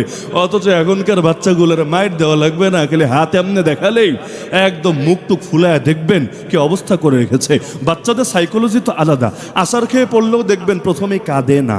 রাজশাহীর বাচ্চা ভিন্ন হতে পারে, আমি জানি না, কিন্তু দেখবেন আসার খেয়ে পড়লে প্রথমে কাঁদে না, আগে ডাইন বাম দেখে কেউ দেখে ফেলেছে কিনা, কারো নজরে পড়েছে কিনা। যদি দেখে না, কেউ দেখে নাই, আরে হুদাই কান্নাকাটি করে লাভ নাই, ঝাড়া টারা দিয়ে সুন্দর হাঁটা দিবে। যদি দেখে কেউ দেখে ফেলেছে, আরো যদি সঙ্গে সে বলে হায় হায় হায়, হলোটা কি, এই ব্যথা পাস নাই তো, দেখবেন ভ্যা ভ্যা করে এমন কান্না শুরু করেছে, আসমান জমিন পুরো মাথায় তুলে ফেলেছে। তো জেনারেশন বোঝা অনেক জটিল জিনিস, বিশেষ করে আমরা যারা শিক্ষকতা করি, আমাদের জন্য এটা একদম ফরজ পর্যায়ে থাকে। কারণ জেনারেশন না বুঝলে মানুষ বানাতে গিয়ে লাস্টে আর অমানুষ হবে। তা আজকের দুনিয়ায় এই যে জেনারেশন, অনেক বুড়ারা বুঝতে পারছে না, এজন্য অনেকে ভাবে শরীয়তে গালিগালাজ কইরা, আলেম ওলামারে জেলে ভইরা ইসলামের বিরুদ্ধে অবস্থান নিয়ে ছক্কা মাইরা দিবে। অথচ জানে না ওদেরকে পাবলিক ছক্কা মারার জন্য রেডি হয়ে আছে। মানুষ এখন এমন, আপনারা গালি দিলে আপনি চুপ থাকেন, আপনারা গালি দিলে আপনি চুপ থাকেন। দেখবেন মানুষ এমনভাবে আপনার প্রতি সিম্পেথি দেখিয়েছে, যেটা কোটি টাকা ব্যয় করে আপনি আদায় করতে পারতেন না। এটাই বাস্তবতা। আমার কাছে মনে হয় এগুলো কারো অর্জন না, এটা আমার রবের ফয়সালা। বান্দার কোনো কিছু দিয়ে কিছু হয় না, বাকি সব তো উসিলা। মূলত সব করেন কে? তা আল্লাহ তাআলা চাচ্ছেন আগামীর বিশ্বটা ইসলামের বিশ্ব হোক। ওই যে বলেছিলাম, এখন অনেকে তো ভাব ধরবে, আমি চাই না আমার পোশাক যেমন মনে চাই তেমন পরবো, এটা আমার শরীর। দেখেন না, পোশাক তো পোশাক। কেউ তো বলে আমরা শরিয়া চাই না। আরে ভাই, তুমি চাওয়ার কে আর না চাওয়ার কে, তুমি কে আগে বলো না। যদি তোমার পরিচয় হয় তুমি আল্লাহর গোলাম না, আল্লাহর দাস না, আল্লাহর বান্দা না, তাহলে বাকি আলাপ শোনার ওইটার একটা দাম থাকতে পারে। কিন্তু চাকর হয়ে, গোলাম হয়ে, ভৃত্য হয়ে, দাস হয়ে তুই বেটা আবার চার কে? গোলামের কোনো চাওয়া থাকে না। মনিবের চাই গোলামের চাওয়া, মনিবের বলাই গোলামের বলা, মনিবের কথাই গোলামের কথা, মনিবের ইচ্ছাই গোলামের ইচ্ছা। এমনকি ইসলামের মাসালা পড়ে দেখেন, গোলাম কামাই করলো মালিক নিজে হয় না, মনিব হয়ে যায়। এমনকি গোলাম কি করবে না করবে এটাও তার ইচ্ছা দিয়ে নির্ধারণ হয় না, মনিবের ইচ্ছাই চূড়ান্ত বলে বিবেচিত হয়। তাহলে আমরা সবাই গোলাম আমাদের রবকে। আমাদের রব যদি আল্লাহ হয়, আমি আবার আল্লাহর বিধান চাওয়ার কে আর না চাওয়ার কে? এজন্য সূরা রহমানে আল্লাহ বলেছেন, ইয়া মাশারাল জিন্নি ওয়াল ইনস, হে জিন জাতি আর মানব জাতি, ইন ইসতাতাতুম আন তানফুযু মিন আকতারিস সামাওয়াতি ওয়াল আরদি ফানফুযু। আরে আসমান আর জমিনের বর্ডার ক্রস করতে বললে কর, তোরে কে বলেছে আল্লাহর জমিনে থেকে আল্লাহর বিরুদ্ধে মাস্তানি করতে? কোনো বাড়িতে ভাড়াটিয়া থাকলে মালিকের কথাই শুনে থাকা আর আগে। যদি আপনি মালিকের কথা না শোনেন চলে যান, কিন্তু এখানে থাকলে তার কথা শুনেই থাকতে হবে, না হলে মালিক পুলিশ ডেকে হলেও প্রয়োজনে ঘাড় ধাক্কা দিয়ে আপনারা বের করার ব্যবস্থা করতে পারবে। তো এই জমিনের মালিককে, বাংলাদেশের মালিককে, আমেরিকার মালিককে, গোটা পৃথিবীর প্রতিটা ইঞ্চি ইঞ্চির মাটির মালিককে। বিগত দিন ইসলামী জাগরণের কথা বললেও কেউ বলতে, হুজুর প্রয়োজনে আফগান চইলা যান, প্রয়োজনে পাকিস্তান চইলা যান, প্রয়োজন সৌদি চইলা যান। এমনকি আমাদের শেখ মুর্শিদ আল্লামা বাবুনগরী, আল্লামা জুনায়েদ বাবুনগরী রহমতুল্লাহ আলাইহি, পাসপোর্টটা পর্যন্ত আটকে রেখেছিল জালেমরা। আর কতবার যে বলেছে, কতবার, হুজুর আফগানিস্তান চইলা যান, এই দেশে বইসে এই সমস্ত ইসলামের কথা বললেন না। আমি কয়েকবার, বিশেষ করে না হলে আমার 3 বার মনে পড়ে, আমি জিজ্ঞেস করেছিলাম, হুজুর আপনাকে যে আফগানিস্তান যেতে বললো পাসপোর্ট দিয়েছে? বললো না বাবা, এখনো দেয়নি। আমি বললাম এটা কোনো কথা হইলো? খালি ডায়লগ মারে আফগানিস্তান চইলা যান, তাহলে পাসপোর্ট দিয়ে ভিসা লাগায় দে, এরপর হয়তো বললে সাজে, পাসপোর্টটাও আটকায় রেখা বলে আফগানিস্তান চলে যান। কেন কেন আফগানিস্তান চলে যাবে কেন? এই দেশের মালিককে। তাহলে আল্লাহ যদি এই দেশের মালিক হয়, তাহলে আফগানিস্তান গিয়ে আবার আল্লাহর কথা বলা লাগবে কেন? বাংলায়ও আল্লাহ, আফগানিস্তানেও আল্লাহ, টার্কিতেও আল্লাহ, মালয়েশিয়াও আল্লাহ, আমেরিকাও আল্লাহ। পৃথিবীর প্রতিটি ইঞ্চি ইঞ্চি মাটির মালিক যদি আল্লাহ হয়, আল্লাহর জমিন, আল্লাহর বান্দা আল্লাহর কথা বলবে স্বাধীনভাবে। এই অধিকার বান্দাকে, গোলামকে, চাকরকে আল্লাহ নিজে দিয়েছে। কারো যদি ভালো না লাগে সে চলে যাবে পৃথিবীর বাইরে। শুধু এপার থেকেও পারে না, এপার থেকেও পারে না, এপার থেকেও পারে গেলে কি হবে? চলে যাবে আমার আল্লাহর রাজত্বের বাইরে। এরপর সেখানে গিয়ে যা মনে চায় বলবে যে আল্লাহর রাজত্বে থাকে, আল্লাহর খেয়ে পরে বাঁচে, আল্লাহটা মেনেই থাকা লাগবে, না হলে সে আল্লাহ দ্রোহী বলে সাব্যস্ত হবে।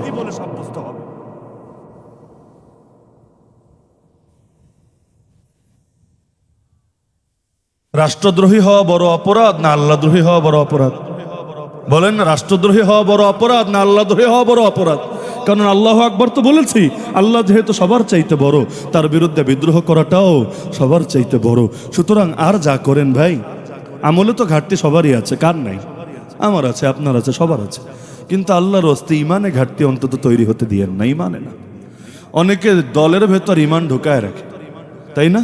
অনেক সময় হয় না, দল চায় না বলে সে কোরআনের বিরুদ্ধেও কথা বলতে রাজি হয়ে যেতে পারে। নাউযুবিল্লাহি মিন যালিক। কি জবাব দিবে আল্লাহর কাছে? আমি চিন্তা করি অনেক সময় বিভিন্ন নবীর ইজ্জত হেফাজত করতে রাস্তায় নামলে গুলি খাওয়া লাগে নাই? কিয়ামতের দিন এই গুলি খেয়ে শহীদ হওয়া ব্যক্তি আর গুলিকারী ব্যক্তিকে যখন আল্লাহ সামনাসামনি দাঁড় করাবেন, যেদিন আমার আল্লাহ একটা গরুকেও ঠকাবেন না। শিং ছিল না বলে গুতো খেয়েছে, শুধু দিতে পারে নাই। আমার আল্লাহ হাসরের ময়দানে দুইটা গরুরে উঠেয়া শিংহীন গরুরে শিং দিয়া বলবেন এবার তুই গুতা, তোর দিলের ঝাল মিটা। তো যেদিন আমার আল্লাহ একটা গরুর থেকেও ইনসাফ কায়েম করবেন, এদিন আমার আল্লাহ মাজলুমদের থেকে ইনসাফ কায়েম করবেন না। আমি খালি চিন্তা করি, আল্লাহ যখন মাজলুমকে বলবে মাজলুম তোরে কেন মারা হলো, মাজলুম বলবে আল্লাহ একটাই অপরাধ, তোমার দ্বীনের পক্ষে ছিলাম, তোমার কোরআনের পক্ষে ছিলাম, এজন্য আমাকে বাঁচতে দেওয়া হয় নাই। আমি চিন্তা করি সেদিন জালেমের পরিণতি কি হবে। কারণ আল্লাহ নিজেই বলবেন কিয়ামতের ময়দানে লিমানিল মুলকুল ইয়াউম, আজকের রাজত্ব কার? কে আছিস আজকে রাজত্ব করবি, আয় সামনে। লাস্টে আল্লাহ নিজেই জবাব দিবেন লিল্লাহিল ওয়াহিদিল কাহার, আজকের রাজত্ব দুনিয়ার কারো না, আজকের রাজত্ব একমাত্র পরাক্রমশালী আল্লাহর। তো আমার নবীর উপরে কোরআনটা নাজিল হলো কয় বছরে? বলেন না কয় বছরে? 23টা বছরে। কত কষ্ট হলো আমার নবীর প্রতিটা আয়াত নাজিল হওয়ার ক্ষেত্রে। আর হবে না কেন? কোরআন তো এত ভারী। আল্লাহ বলেন কোনো পাহাড়ে যদি নাজিল করতাম ওই পাহাড়ও লোড নিতে পারতো না, চূর্ণ বিচূর্ণ হয়ে যেত আল্লাহর ভরে। সূরা হাশরের শেষ রুকুতে আল্লাহ জানিয়েছেন লাউ আনজালনা হাযাল কুরআন আলা জাবাল লারাআইতাহু খাশিআন মুতাসাদ্দিআন মিন খাশিয়াতিল্লাহ। হ্যাঁ, অনেকের একটা সংশয় ভেঙে দেই। এই আলোচনা থেকে কেউ আবার ভুল মেসেজ নিতে পারেন যে হুজুর কোরআন যদি এত জটিলই হয়, তাহলে আমাদের 7 বছরের বাচ্চাও সিনায় সহজে নিতে পারছে। কই শীতের দিনে তো ঘামে না, ও তো উটের পিঠে বসা থাকলে উট বসে না, ও তো তেলাওয়াত করতে গেলে ওর শরীর এত ভারী হয়ে যায় না, আমার নবীর এত কষ্ট হলো কেন? ছোট বাচ্চাটারও তো কোনো কষ্ট হচ্ছে না। জবাব সিম্পল, অত তাত্ত্বিক জবাবের দরকার নেই। একটা উদাহরণ দিলে জবাব বুঝে ফেলবেন ইনশাআল্লাহ। চাঁদ দেখেছেন? রাজশাহীর আকাশে চাঁদ নাই? চাঁদ দেখেছেন? সূর্য দেখেছেন? মাশাআল্লাহ, দুটোই দেখেছেন। চাঁদেরও আলো আছে, সূর্যেরও আলো আছে। যদিও বিজ্ঞান বলে চাঁদের নিজস্ব আলো নাই, চাঁদের আলোটা মূলত কার আলো? ওই সূর্যেরই আলো। চাঁদের আলোটা মূলত সূর্যেরই আলো। এবার আমাকে বলেন তো রাজশাহীবাসী, আকাশে দিনে যখন সূর্য ওঠে, এখন তো আর সূর্য নাই, কিন্তু আকাশে দিনে যখন সূর্য ওঠে, সূর্যের দিকে কয় ঘন্টা তাকায়া থাকতে পারবেন? হুজুর আমাদের চোখ মজবুত, আমরা 2-4 ঘন্টা তো পারবো ইনশাআল্লাহ। কয় ঘন্টা পারবেন? আচ্ছা ঘন্টা বাদ দিলাম, কয় মিনিট পারবেন? মিনিট বাদ দিলাম, আগামীকাল দিনে পরীক্ষামূলক 10 সেকেন্ড তাকায় থেকে দেখেন কি মজাটা যে লাগে। আর নিয়মিত তাকায় থাকলে চোখের ডাক্তার চশমা দিয়েও কুলাতে পারবে না, আপনার চোখের এর চাইতে বেশি 12টা বাজবে। অথচ চাঁদের তো আলো নয় নিজস্ব, ওই আলো তো সূর্য থেকে এসেছে। চাঁদের দিকে কয় সেকেন্ড তাকায় থাকতে পারবেন? বলবেন হুজুর সেকেন্ডের হিসাবে আইসা লাভ নাই, কয় মিনিটও না, কয় ঘন্টা বললে ওইটাও তাকায় থাকতে পারবো। এই চাঁদ দেখে কত মানুষ কবি হয়ে গেল, এই চাঁদ দেখে কত মানুষের ভেতরে দুঃখ দুর্দশা দূর হয়ে গেল, এই চাঁদ দেখে কত মানুষের খারাপ মন ভালো হয়ে গেল। এমনকি এত হাজার কবিতা লেখা হয়েছে, তাও কবিতা শেষ হয় নাই। এত হাজার সাহিত্য রচনা হয়েছে, তো সাহিত্য শেষ হয় নাই। অথচ এ আলো তো সূর্য থেকে এসেছে। পার্থক্য কি? আরবিতে বলে সূর্যের আলোটা হলো জালালি, চাঁদের আলোটা হলো জামালি। সহজে বোঝেন, কোরআন এত ভারী, আল্লাহ যদি ডাইরেক্ট আমার উপর, আপনার উপর, এই মাদ্রাসা থেকে 28টা যে বাচ্চা হাফেজ হয়েছে ওদের উপর আল্লাহ নাজিল করতো, নাম নিশানাও বাকি থাকতো না, লোড তো নিতেই পারতো না, জমিন আর বাইচাই থাকতে পারতো না। কিন্তু আল্লাহ যখন সেটা আমার নবীর উপর দিল, নবীর মাধ্যমে ফিল্টারিং হয়ে যখন আমাদের পর্যন্ত আসলো, ওই চাঁদ আর সূর্যের মতো কোরআন খুললেও দেখবেন আমার নবীকে আল্লাহ চাঁদ বলেছেন, চাঁদ। ওয়া সিরাজাম মুনীরা ইয়া আইয়ুহান নবী ইন্না আরসালনাকা শাহিদান ওয়া মুবাশশিরান ওয়া নাযীরা ওয়া দাঈয়ান ইলাল্লাহি বিইذনিহি ওয়া সিরাজাম মুনীরা। সিরাজাম মুনীরা দুইটা তাফসীর হয়, এর মধ্যে একটা তাফসীর হলো সিরাজ মানে চাঁদ, আর মুনীর অর্থ আলো বিতরণকারী, আলো বিকিরণকারী চাঁদ। তো আমার নবীকে সূর্য না বলে চাঁদ কেন বললেন? কারণ ওই সূর্যেরটা যেমন নিতে পারে না, কিন্তু চাঁদ হয়ে যখন আসে চোখের নিতে কোনো কষ্ট হয় না। আল্লাহ যখন দিলেন, নেওয়ার যোগ্যতা আমাদের ছিল না, নবী যখন গ্রহণ করলেন এরপর আমাদেরকে দিলেন, আলহামদুলিল্লাহ এখন আর নিতে কোনো কষ্ট হয় না। এজন্যই আমার নবী মানব জাতির ভেতর থেকে আমাদের উপর যেই পরিমাণ অনুগ্রহ আমাদের উপর তা রয়েছে, বাস্তবতা হলো পৃথিবীর কোনো বাপমাও সন্তানের উপর এত বড় অনুগ্রহ করতে পারে না। কারণ বাপমা তো শরীরও জন্ম দিতে পারবে, লেকিন মানুষের শরীর দিয়ে কি হবে? শরীর তো আবু জাহালেরও ছিল, শরীর তো আবু লাহাবেরও ছিল। নাহনু কওমুন আ'আজ্জানাল্লাহু বিল ইসলাম আ'আজ্জানাল্লাহু বিল কুরআন।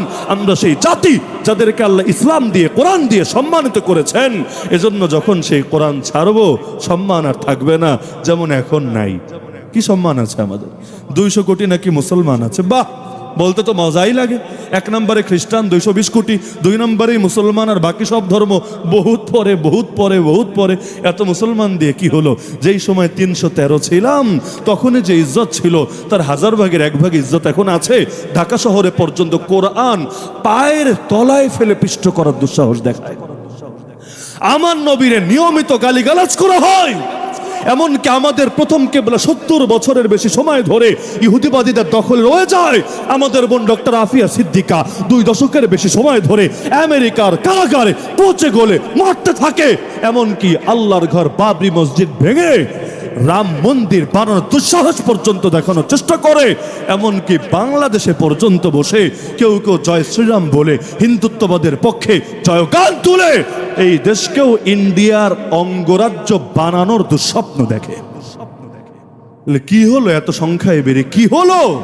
এখনো আমাদের স্লোগান এতেই সীমাবদ্ধ থাকে, আল কোরআনের আলো ঘরে ঘরে জ্বালো। তাহলে ঘরের মধ্যে জ্বালালেই চলবে, মাশাআল্লাহ, এর বাইরে আর লাগবে না। ঘরের মধ্যে আলো জ্বালায় তালা মাইরা রাইখা দাও, বাইরে আলো গেলে ঝামেলা আছে। এখনো পর্যন্ত স্লোগানটাই ব্যাপক হয় নাই, কারণ স্লোগান ব্যাপক করলে আব্বু যদি মাইন্ড করে। বাস্তবতা এটা নাকি এটা না? আল্লাহ আমাদেরকে ভণ্ডামি থেকে হেফাজত করুন। সব কথার মূল কথা, আল্লাহ কত সহজ করলেন আমাদের জন্য। আর একটা উদাহরণ দেই, সেই উদাহরণের সঙ্গে প্রাসঙ্গিক। তাওরাত নিয়ে একটা উদাহরণ তো দিলাম। জাবুরের নাম শুনেছেন? জাবুর নাম শোনেন নাই? তাওরাত, জাবুর, ইনজিল নামগুলো তো শোনার কথা। জাবুর দিয়েছিলেন আল্লাহ কোন নবীকে? দাউদ আলাইহিস সালামকে। ওয়া আতাইনা দাউদ জাবুরা। দাউদ নবীর ছেলের নাম কি? সুলাইমান আলাইহিস সালাম। তার আল্লাহ আলাদা কোনো কিতাব দেন নাই, বাপের কিতাবই তিনি প্রচার করতেন, জাবুরের প্রচারক ছিলেন। একদিন, লম্বা ঘটনায় যাচ্ছি না, শুধু মূল পয়েন্টে ফোকাস করছি। একদিন সংবাদ আসলো রানী বিলকিস তার দলবল নিয়ে, বাহিনী নিয়ে নবী সুলাইমানের কাছে আসছেন। আল্লাহ নবী সুলাইমান চাইলেন বিলকিসরে একটু সারপ্রাইজ দিই, একটু চমকায় দিই, এমন কিছু দেখাবো যেটা দেখেও বুঝবে আমি সাধারণ কোনো রাজা না, সাধারণ কোনো বাদশা না, আমি আল্লাহর একজন নবী। আমার সঙ্গে টক্কর দেওয়া ও কেন আর 14 গোষ্ঠীরও সাধ্যের কথা না। নবী চাইলেন কি দিয়ে দেওয়া যায়? রানী বিলকিসের একটা সিংহাসন ছিল, খুবই নাম করা। থাকে না এক এক দেশে এক একটা, কোহিনুর পাথর যেমন খুব নাম করা, ওরকম ওই জামান রানী বিলকিসের সিংহাসন খুবই দামি, খুবই নাম করা। নবী চাইলেন রানী বিলকিস তো রওনা করে অনেক এগিয়ে এসেছে, ও আসার আগে ওর সিংহাসন এনে হাজির করবেন। ও আসার পর এটা ওকে দেখাবেন, মূল আগের মতো রেখে না, হালকা একটু পরিবর্তন করে ওরা দেখাবেন, ও চিনতে পারে কিনা। যদি পারে, এটা ওর জন্য এমন সারপ্রাইজ হবে, বড় বড় ওয়াজ নসিহত করা লাগবে না।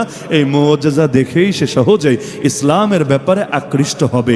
যেমন আমাদেরকে আল্লাহ একটা মুআজিজা দিয়েছেন, কত সহজ, নবীরে পাই নাই, নবীর মুআজিজা আল্লাহ আমাদের মধ্যে আজও রেখেছেন, কিয়ামত পর্যন্ত রাখবেন। সেই মুআজিজার নাম কি? আমার নবী সবচাইতে বড় মুজিজা চাঁদ দুই টুকরা হওয়া না। আমার নবী সবচাইতে বড় মুজিজা আঙ্গুল থেকে পানি প্রবাহিত হওয়া না। আমার নবী সবচাইতে মুজিজা আলী রাদিয়াল্লাহু আনহু চোখে থুতু দিয়েছেন আর চোখ ভালো হয়ে গিয়েছে সেটা না। আমার নবী সবচাইতে মুজিজা আবু বকরকে সাপে কামড়িয়েছে, থুতু লাগিয়ে দিয়েছেন, সুস্থ হয়ে যাওয়া না। আমার নবী সবচাইতে বড় মুজিজা ঘর ঘেরাও করেছে, হেঁটে চলে গিয়েছেন, এটা না। আমার নবী সবচাইতে বড় মুজিজা রাতের সামান্য সময়ে মসজিদে হারাম থেকে মসজিদে আকসা হয়ে একদম রবের সঙ্গে কথাবার্তা বলে আবার ফিরে এসেছেন, এটা না। আমার নবী সবচাইতে বড় মুজিজাই হলো কোরআন, যেটা নবী নিজেই স্পষ্ট বলেছেন, মা মিন নাবিয়্যিন ইল্লা উতিয়া মিনাল আয়াতি মা মিসলুহু আমানা আলাইহিল বাশার আলা ইন্নী উতিতুল কোরআন। আমার নবী স্পষ্ট বলেছেন। তো এখন আল্লাহ তাআলা নবীরে দেখার তৌফিক না দিলেও সেই মুজিজা কিন্তু দেখার তৌফিক দিয়েছেন, যার কারণে চাঁদ দুই টুকরা হতে দেখে কয়জন কালেমা পড়েছে।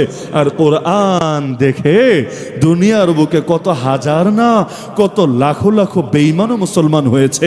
এমনকি যে ওমর নবীর কল্লা কাটতে বের হয়েছে, কোনো হুজুরের ওয়াজ লাগে নাই, কোনো তবলিগকারীর তবলিগ লাগে নাই, কোনো পীর সাহেবের আলাদা মেহনত লাগে নাই, সিরফ কোরআনের আয়াত পড়েই মুসলমান হতে রেডি হয়ে গেছে।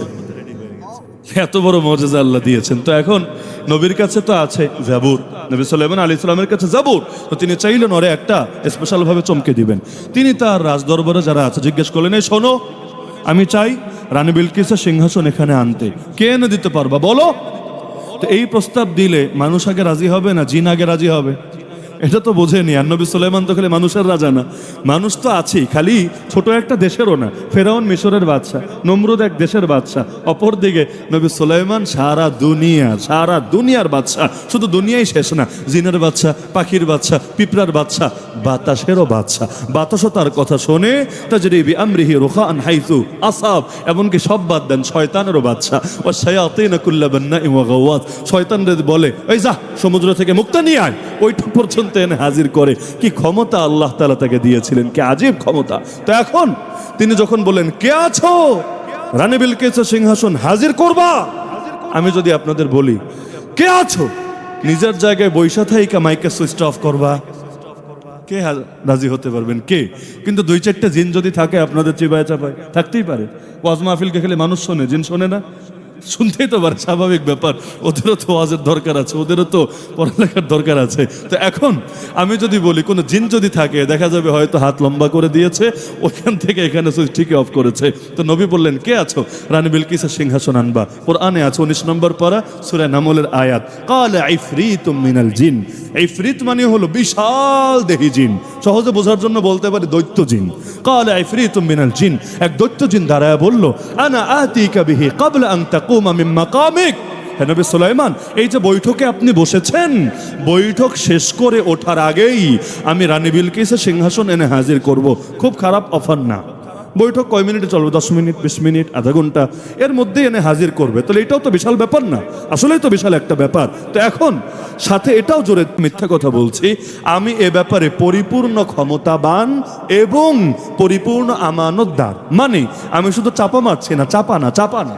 তো নির্বাচনের আগে বলবো দেশ চালাবো মদিনার সনদ দিয়ে, এরপর বলবো আরে আমার কি এই হ্যাডম আছে, আমার দলের নেতা কর্মীরাই তো তাহলে আমার বিরুদ্ধে বিদ্রোহ করবে। এজন্য যদিও বলেছিলাম মদিনা সনদ, আপাতত বইঝা নাও দিল্লি সনদ। এরকম কোনো ব্যবসা তো আর নাই। সে তো আর মিথ্যা বলবে না, সে বললো যে আমার এই ক্ষমতা আছে, আমি যা বলছি সেইটাই আনবো। এমন না সিটি গোল্ড আইনা অরিজিনাল গোল্ড বইলা চালায়া দিব, আনবো সিটি গোল্ড, এরপর বলবো এটা হলো 24 ক্যারেটের খাঁটি সোনা, না এমন না। ওই রানী বিলকিসেরটাই আনবো, অন্য কোনোটা না। এবং আমার আমানতদারি আছে, আমি বাটপারি করব না। তো নবী কিন্তু চাইলে রাজি হতে পারতেন না? নবী বললেন, না না না, এত দেরি করলে হবে না, আরো দ্রুত চাই। জিন ফেল। এবার এক মানুষ দাঁড়ালো। কেমন মানুষ? আল্লাহ তার নাম বলেন নাই। আল্লাহ তাআলা শুধু তার গুণ বলেছেন। গুণ, ব্যক্তির নাম বড় না গুণ বড়? আরে নাম বড় না গুণ বড়? নাম হলো লাল মিয়া, চেহারা হলো কাইল্লা।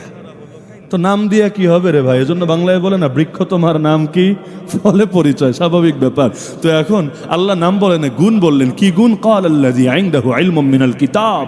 এবার সে দাঁড়িয়ে বলল, যার কাছে রয়েছে কিতাবের ইলম, যার কাছে রয়েছে কিতাবের ইলম। কোন কিতাব? কোরআনের? না না, কোরআন তো আসেই নাই, আমার নবীও তো তখন আসেন নাই। তাহলে কোন কিতাব?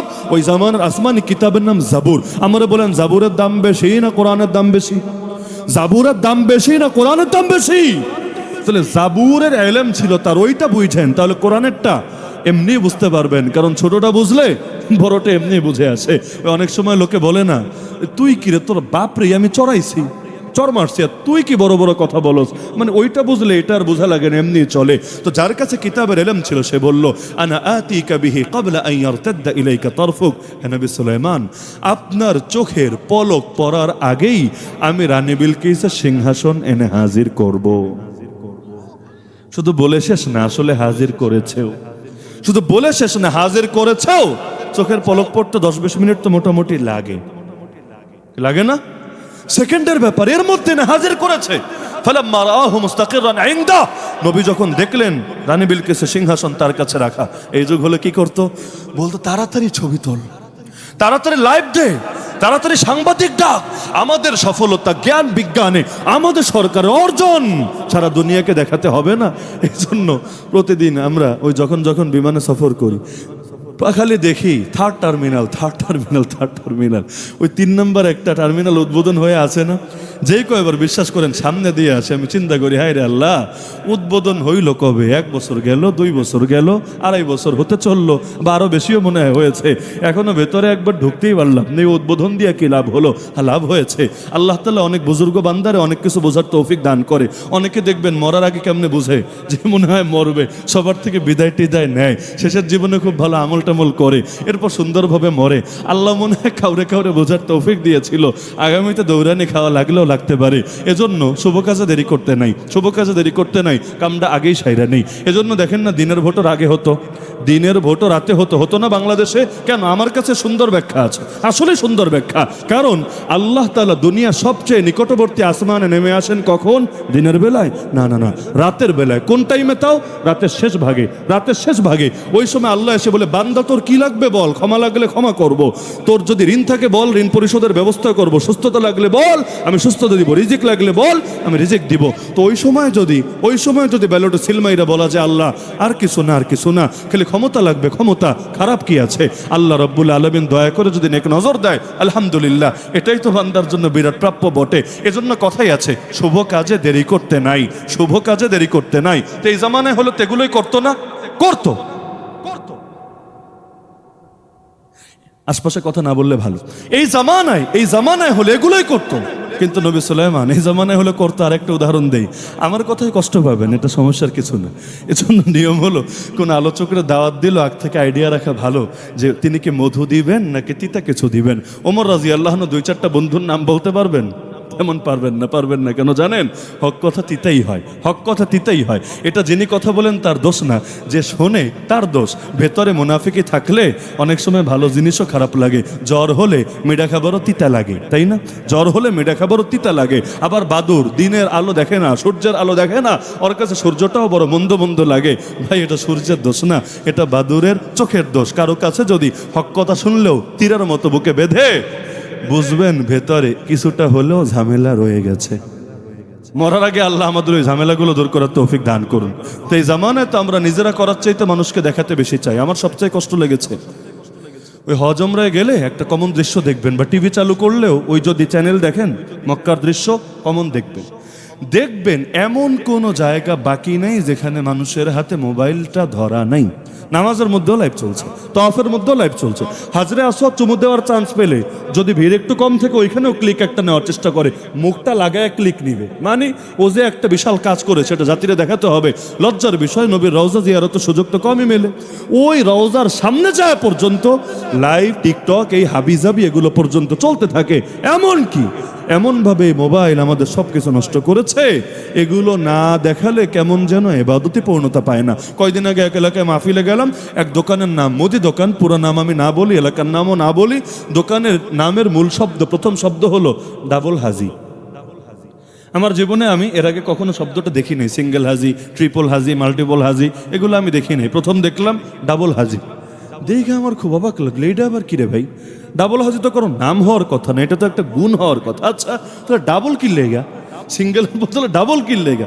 আমার কাছে মনে হলো, আমি সহি ব্যাখ্যা জানি না, ওই আল্লাহর বান্দার সঙ্গে আমার কথা বলার সুযোগ হয় নাই, আন্দাজে অকাট্য দাবি করা উচিত না, কিন্তু আমার কাছে মনে হয়েছে, আমার ধারণা ভুলও হতে পারে, আমার কাছে মনে হয়েছে শুধু হাজি যদি লেখে, হাজি বা আলহাজ, মানুষ বুঝবে কিভাবে যে ওনার অনেক পয়সা আছে। একবার না, আল্লাহর বান্দা দুইবার সৌদি আরবে গিয়েছে, এটা শুধু হাজি লিখলে তো বুঝে আসবে না, এই জন্য ডাবল হাজি, সামনে আরেকবার যেতে পারলে ট্রিপল হাজি, এরপর আরো যেতে পারলে যত যাবে সামনে লকব বাড়বে। আল্লামা আশরাফ আলী থানভী রহমতুল্লাহ আলাইহি, নাম শুনেছেন না? উনি একজনকে জিজ্ঞেস করলেন, মুরব্বী মানুষ, মুরব্বী আপনার নাম কি? হুজুর আমার নাম অমুক হাজি সাহেব। আপনার নাম কি? আপনারা তো চিনলাম না হুজুর, আপনার নাম কি? আগের জামানা তো চেহারা এত ভাইরাল ছিল না, আপনার নাম কি? তিনি বললেন, আমার নাম নামাজি আশরাফ আলী সাহেব। বললো, হুজুর এরকম নাম তো শুনি নাই। নামাজি এটা কি আপনার নাম? বললো, না না, এটা আমার নাম না। হাজি কি আপনার নাম? এটা আমার নাম না। তাহলে হাজি বললেন কেন? না, আল্লাহ তাআলা আমারে হজ করার তৌফিক দিয়েছে, আলহামদুলিল্লাহ, এজন্য হাজি বলি। কয়বার করেছেন? হুজুর একবার। আমি নামাজ পড়ি কয়বার? হুজুর মানুষ যেহেতু দিনে তো মনে হয় 5 বার ফরজ নামাজ পড়েন, সারা জীবন একবার হজ কইরা নামের আগে হাজি বলতে পারবেন? আর আমি ডেইলি 5 বার ফরজ নামাজ সুন্নত নফল বাদই দিলাম, পইরাও আমি নামাজি আশরাফ আলী বলতে পারবো না? কেন? নামাজ পড়তে পয়সা লাগে না, আর হজ করতে অনেক পয়সা লাগে, তাই না মুরব্বী, তাই না? তিনি জিজ্ঞেস করলেন, তার মানে এই নামের মধ্যে রয়েছে ধান্ধা, এবাদত না, এবাদত না। কারণ এবাদত হলে মানুষ নাম বলতো, আমার নাম জানো? আমার নাম নামাজি, রোজাদার, জাকাতদাতা, আলহাজ আলী হাসান উসামা, এভাবে বলার চেষ্টা করতো। তো বাকি কোনো কিছু বলে না, খালি হাজিটা কেন বলে? কারণ নামাজ পড়তে পয়সা লাগে না, রোজা রাখতে পয়সা লাগে না, হজ করতে তো বহুত পয়সা লাগে, এমনকি কোরবানি দিতে অত লাগে না, জাকাত দিতে অত লাগে না, হজ করতে তো বহুত পয়সা লাগে। দুনিয়ারে জানাতে হবে না মই কি হনুরে।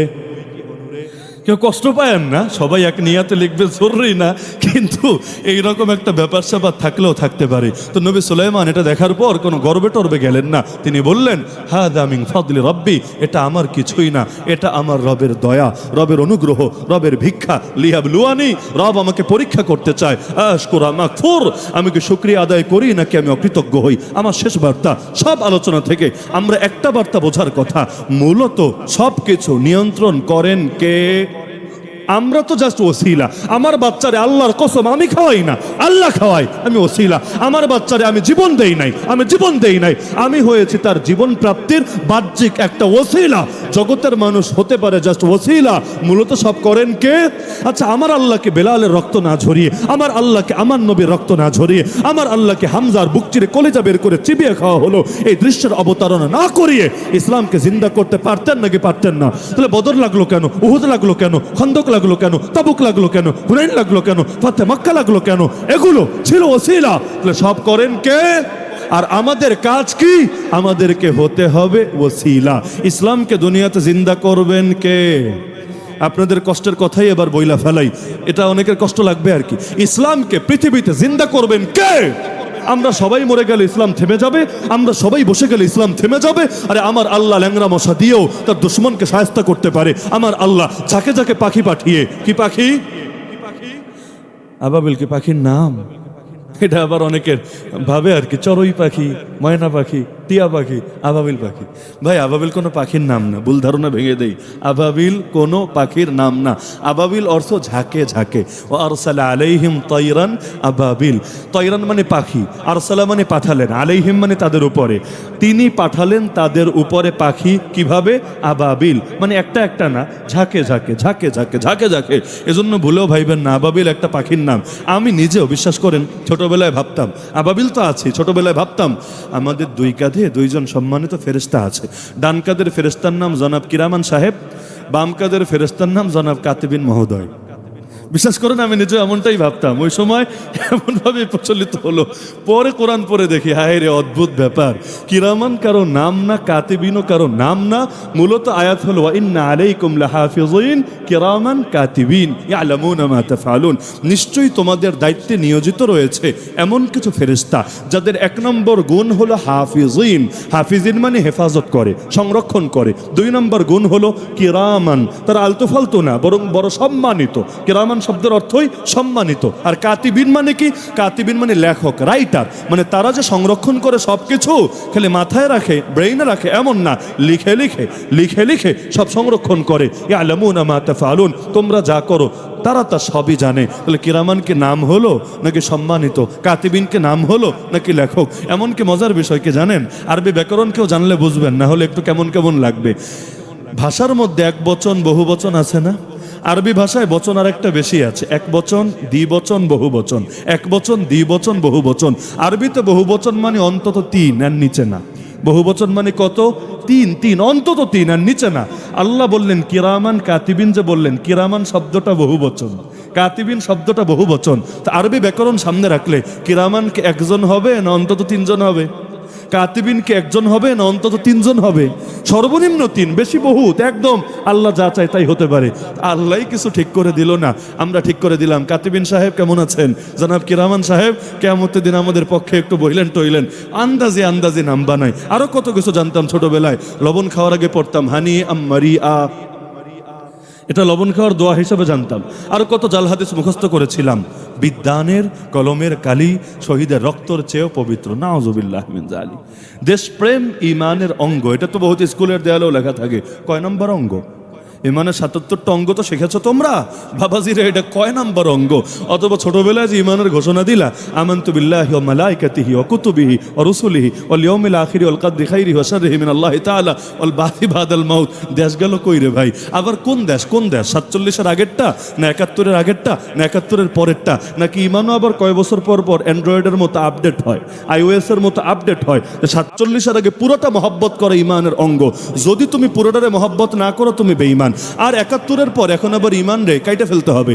ওইটারে মহব্বত করলে তুমি বেঈমান, আর এইটারে মহব্বত না করলে তুমি বেঈমান। ৭১-এর পর আবার কাটতে হবে ওইটারে মহব্বত। এইরকম ভাগাভাগি করে কোনো সুযোগ আছে নাকি? নাউযুবিল্লাহি মিন যালিক। হ্যাঁ, এখন বলবেন দেশকে কি মহব্বত লাগবে না? সেটা ন্যাচারাল ভাবেই মানুষ করবে, কারণ দেশের খালেক কে? এই মাটির স্রষ্টা কে? আল্লাহর সৃষ্টিরে আল্লাহর বান্দে এমনি মহব্বত করবে। মহব্বত করি বলেই তো আলো জ্বালাতে চাই, মহব্বত করি বলেই তো ইসলামের রঙে রাগাতে চাই। কারণ ইসলাম না আসলে এই দেশে শান্তি আসবে না, ইসলাম না আসলে এই দেশে মুক্তি আসবে না। কারণ ইবলিসের হাতে শান্তি নাই, শয়তানের হাতে শান্তি নাই, নরেন্দ্র মোদীর হাতে শান্তি নাই, ট্রাম্পের হাতে শান্তি নাই, নেতানিয়াহুর হাতে শান্তি নাই। শান্তি একজনের হাতে, সুখ একজনের হাতে, সমস্ত কিছু একজনের হাতে। তিনি কে? সুতরাং তারে নারাজ করে শান্তি পাওয়া যাবে না, আর তিনি রাজি হলে অশান্তিতে থাকা লাগবে না। সব কথার মূল কথা, সব করেন কে? আমাদেরকে হতে হবে ওসিলা। সব করবেন কে? আমাদেরকে হতে হবে। কোরআন হেফাজত করবেন কে? তাহলে আমি হাফেজ কিল্লিগা, কোরআন হেফাজত করবেন আল্লাহ। হাফেজ মানে হেফাজতকারী, হাফেজ শব্দের অর্থই হেফাজতকারী। কোরআন হেফাজত করবেন কে? আমি আবার হাফেজ হচ্ছে কি লেগা? আমি ইনশাআল্লাহ আমার সিনাকে বানাবো ওসিলা, আমার কপাল খুলে যাবে। আগামী দিন ইসলামকে বিজয়ী করবেন কে? তাহলে খালেদ বিন ওয়ালিদের কাজ কি?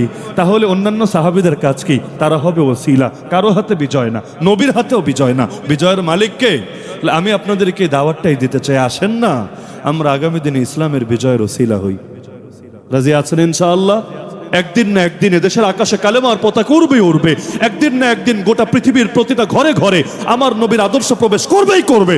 আপনি বলতে পারেন এত কনফিডেন্স পেলেন কিভাবে? কনফিডেন্স পেয়েছে কোরআন থেকে। আল্লাহ বলেন ওয়ালা তাহিনু, মনোবল হারাবা না, ওয়ালা তাহজানু, দুঃখ করবা না, ওয়া আনতুমুল আলাউন, তোমরা ইমানদাররাই হবা বিজয়ী, ইন কুনতুম মুমিনিন, যদি প্রকৃত মুমিন হতে পারো। কনফিডেন্স পেয়েছে নবীর হাদিস থেকে। নবী বলেন ইন্নাল্লাহা জাওয়ালিয়াল আরদ, আল্লাহ গোটা জমিনকে আমার সামনে সংকুচিত করে তুলে ধরলেন। ফারাআইতু মাশারিকাহা ওয়া মাগারিবাহা, আমি পৃথিবীর পূর্ব থেকে পশ্চিম সব দেখেছি, বাংলাও দেখেছি, আমেরিকাও দেখেছি, গোটা জমিন পূর্ব থেকে পশ্চিম সব দেখেছি। শীঘ্রই আমার উম্মতের রাজত্বই পুরো অঞ্চলে পৌঁছে যাবে। আমার নবী বলেন শহর বা গ্রামে, কাঁচা বা পাকা, এমন একটা ঘর বাকি থাকবে না যেখানে আমার আল্লাহ ইসলামকে নিয়ে প্রবেশ করাবেন না। তো নবী যেহেতু বলেছেন, আল্লাহ যেহেতু ওয়াদা দিয়েছেন, ইনশাআল্লাহ ইসলামের বিজয় কেউ থামাতে পারবে না। যদি ইসলামকে কেউ থামাতে পারতো আমার নবীর ওয়াফাতের পরেই থামায় দিত। যদি ইসলামকে কেউ দমাতে পারতো সাহাবা যুগের পরেই ইসলামকে নিশ্চিহ্ন করে দিত। যদি ইসলামকে কেউ পৃথিবী থেকে সরাতে পারতো ইমাম আবু হানিফা লাশ হওয়ার পরে, ইমাম আহমদ জেলে মাইর খাওয়ার পরে, ইমাম শাফি জেলে ঢোকার পরে, ইমাম মালিক মদিনার অলিতে গলিতে তার মুখে চুনকালি লাগিয়ে ঘোরানোর পরে, এমনকি ইমাম ইবনু তাইমিয়া কারাগারে লাশ হওয়ার পরে ইসলামের নাম নিশানা হারায় যেত। কিন্তু কারবালায় যেহেতু হারে নাই, বারাকোটে যেহেতু হারে নাই, কখনো কোনো ময়দানে যেহেতু ইসলামকে ঠেকায় রাখা যায় নাই, সুতরাং ১৫০০ বছর যেহেতু হয়েছে, আগামী তো আর কোনো বাপের বেটা যতই চেষ্টা করুক পারবে না ইসলামকে দমায় রাখতে। যেই দিনের বিজয়ের দায়িত্ব আল্লাহ নিয়েছেন, সেই দিনকে দমাবে কিভাবে? আমাদেরকে মারতে পারবে, আমরা মরলেই বাকি আসবে যাবে। আরে আমার গাল নবীর গালের চাইতে বেশি দামি না? নবীর গালে যদি দিনের জন্য চল লাগতে পারে, আমার গালেও লাগতে পারবে। আমার গলা নবীর গলার চাইতে বেশি দামি না? যদি আল্লাহ নবীর গলায় নামাজ পড়া অবস্থায় চাদর পেঁচিয়ে শ্বাসরোধ করে হত্যা করার চেষ্টা করা হতে পারে, তা আমার গলায় চাদর পেঁচালেই বাকি আসবে যাবে। আরে আমার দাঁত নবীর দাঁতের চাইতে বেশি দামি না? আল্লাহ নবীর দাঁত যদি জিহাদের ময়দানে শহীদ হতে পারে, আমার সব দাঁতও দিনের জন্য কোরবান হতে পারবে। আমার পেট নবীর পেটের চাইতে বেশি দামি না? যদি যদি জিহাদের ময়দানে ক্ষুধার চালায়, আমার নবী তার পেটে পাথর বাঁধতে পারে, আমার পেটে পাথর বাঁধলেই বা কি হবে? আমার আঙ্গুল নবীর আঙ্গুলের চাইতে বেশি দামি না? আরে আল্লাহর নবীর আঙ্গুল যদি জিহাদের ময়দানে দিনের জন্য কাটা যেতে পারে, আমার আঙ্গুল না আমার কল্লা প্রয়োজনে কাটা যেতে পারবে। আমার বাপ চাচা নবীর বাপ চাচার চাইতে বেশি দামি না? আল্লাহ নবীর আপন চাচা সাইয়্যিদুশ শুহাদা হামজার বুক চিরে কলিটা বের করে চিবিয়ে খাওয়া হয়েছে। তো দিনের জন্য যদি আমার ফ্যামিলি কোরবান হওয়া লাগে, হবে। দিনের জন্য যদি হাতে হাত করা পড়া লাগে, হবে। দিনের জন্য গোটা পৃথিবীর বিরুদ্ধে যেতে হয়, তাতেই বাকি সমস্যা হয়েছে। যেই দিন আল্লাহ দিয়েছেন, নিজের জীবনের শেষ রক্তবিন্দু দিয়ে হলেও সেই দিনকে হেফাজত করে যেতে হবেই হবে।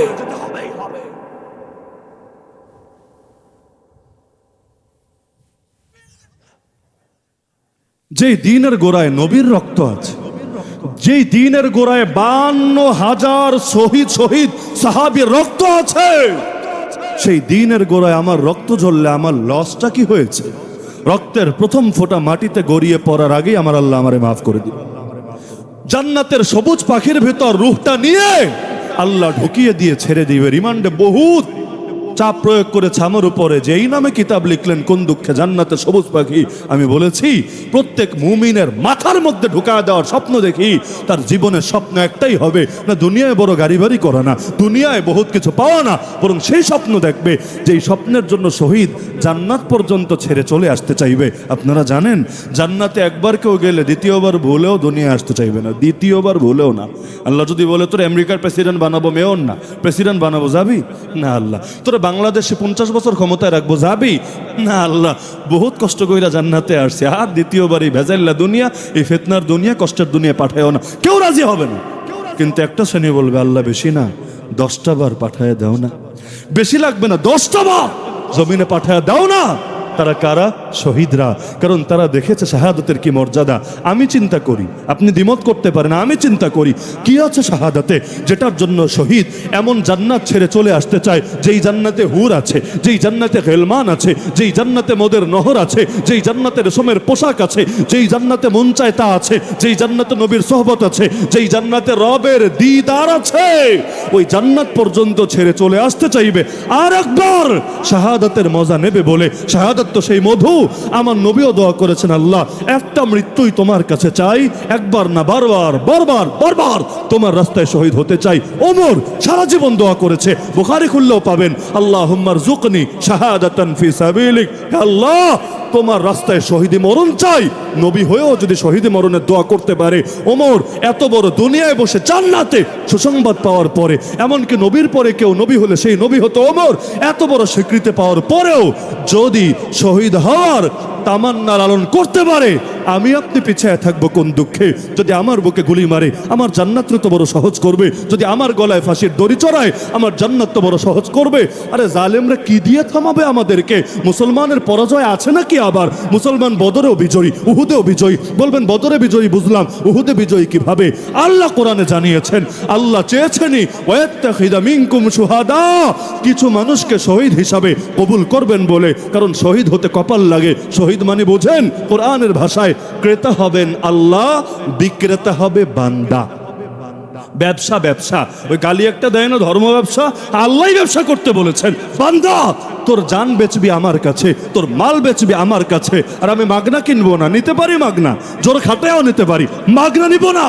আমি নিব জান্নাত নামক মূল্যের বিনিময়ে। কে জানেন না সূরা তাওবার এই আয়াত, ইন্নাল্লাহা আশতারা মিনাল মুমিনিনা আনফুসাহুম ওয়া আমওয়ালাহুম বিআন্না লাহুমুল জান্নাহ। এমনকি 28 পরে সূরা সফ খুলে দেখেন, সেখানেও ব্যবসার কথা। ইয়া আইয়ুহাল্লাযীনা আমানু হাল আদুল্লুকুম আলা তিজারা মানে বিজনেস, তুনজিকুম মিন আযাবিন আলীম তুমিনুনা বিল্লাহি ওয়া রাসূলিহি ওয়া তুজাহিদুনা ফি সাবিলিল্লাহ বিআমওয়ালিকুম ওয়া আনফুসিকুম।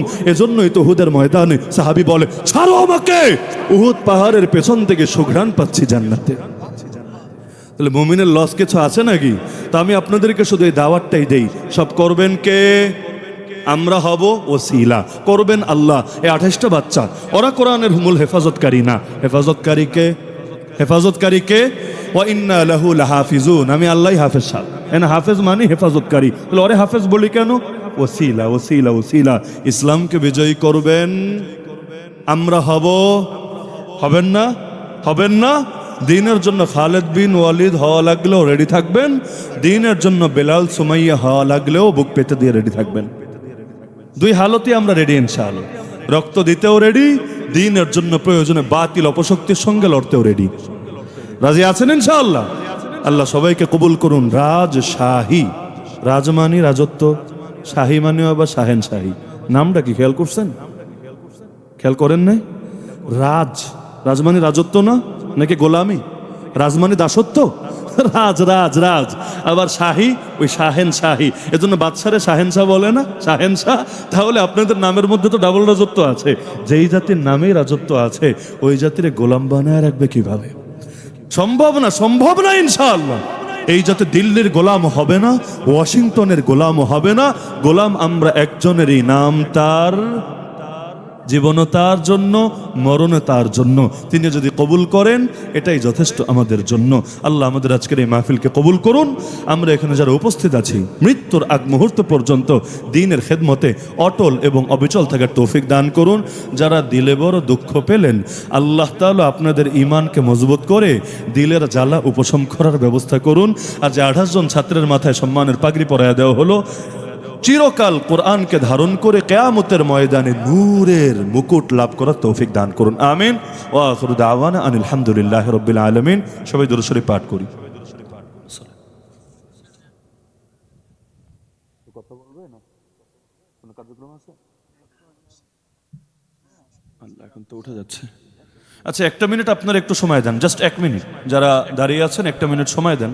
কর্তৃপক্ষের একটা রিকোয়েস্ট, যেহেতু এটা মাদ্রাসা, তারা রিকোয়েস্ট করেছেন এখন আপনাদের সামনে মাদ্রাসার স্বেচ্ছাসেবকরা যাবেন। দিতে পারেন বা না পারেন, কেউ ওইঠেন না, পরিবেশটা নষ্ট করেন না। আপনি বসে থাকার দ্বারাও যদি মাদ্রাসার সামান্য লাভ হয়, লস তো নেই, আলহামদুলিল্লাহ। আখেরাতের নাজাতের জরিয়া হতে পারে। তা আমরা এখন মূলত আখেরাতের ব্যাংক ব্যালেন্স জমা করবো, আখেরাতের অ্যাকাউন্টে টাকা রাখবো। এটা মাদ্রাসায় দেওয়া না, এটা মাদ্রাসায় দেওয়া না। এখন চা খেলেও লাগবে, এখন যদি আমি গিয়ে একটু যে কোনো কাজ করি সেটাতেই পয়সা টুকটাক লাগবে। আমরা আখেরাতের অ্যাকাউন্টে যাই, আর যতটুকু সামর্থ্য আছে, যতটুকু সামর্থ্য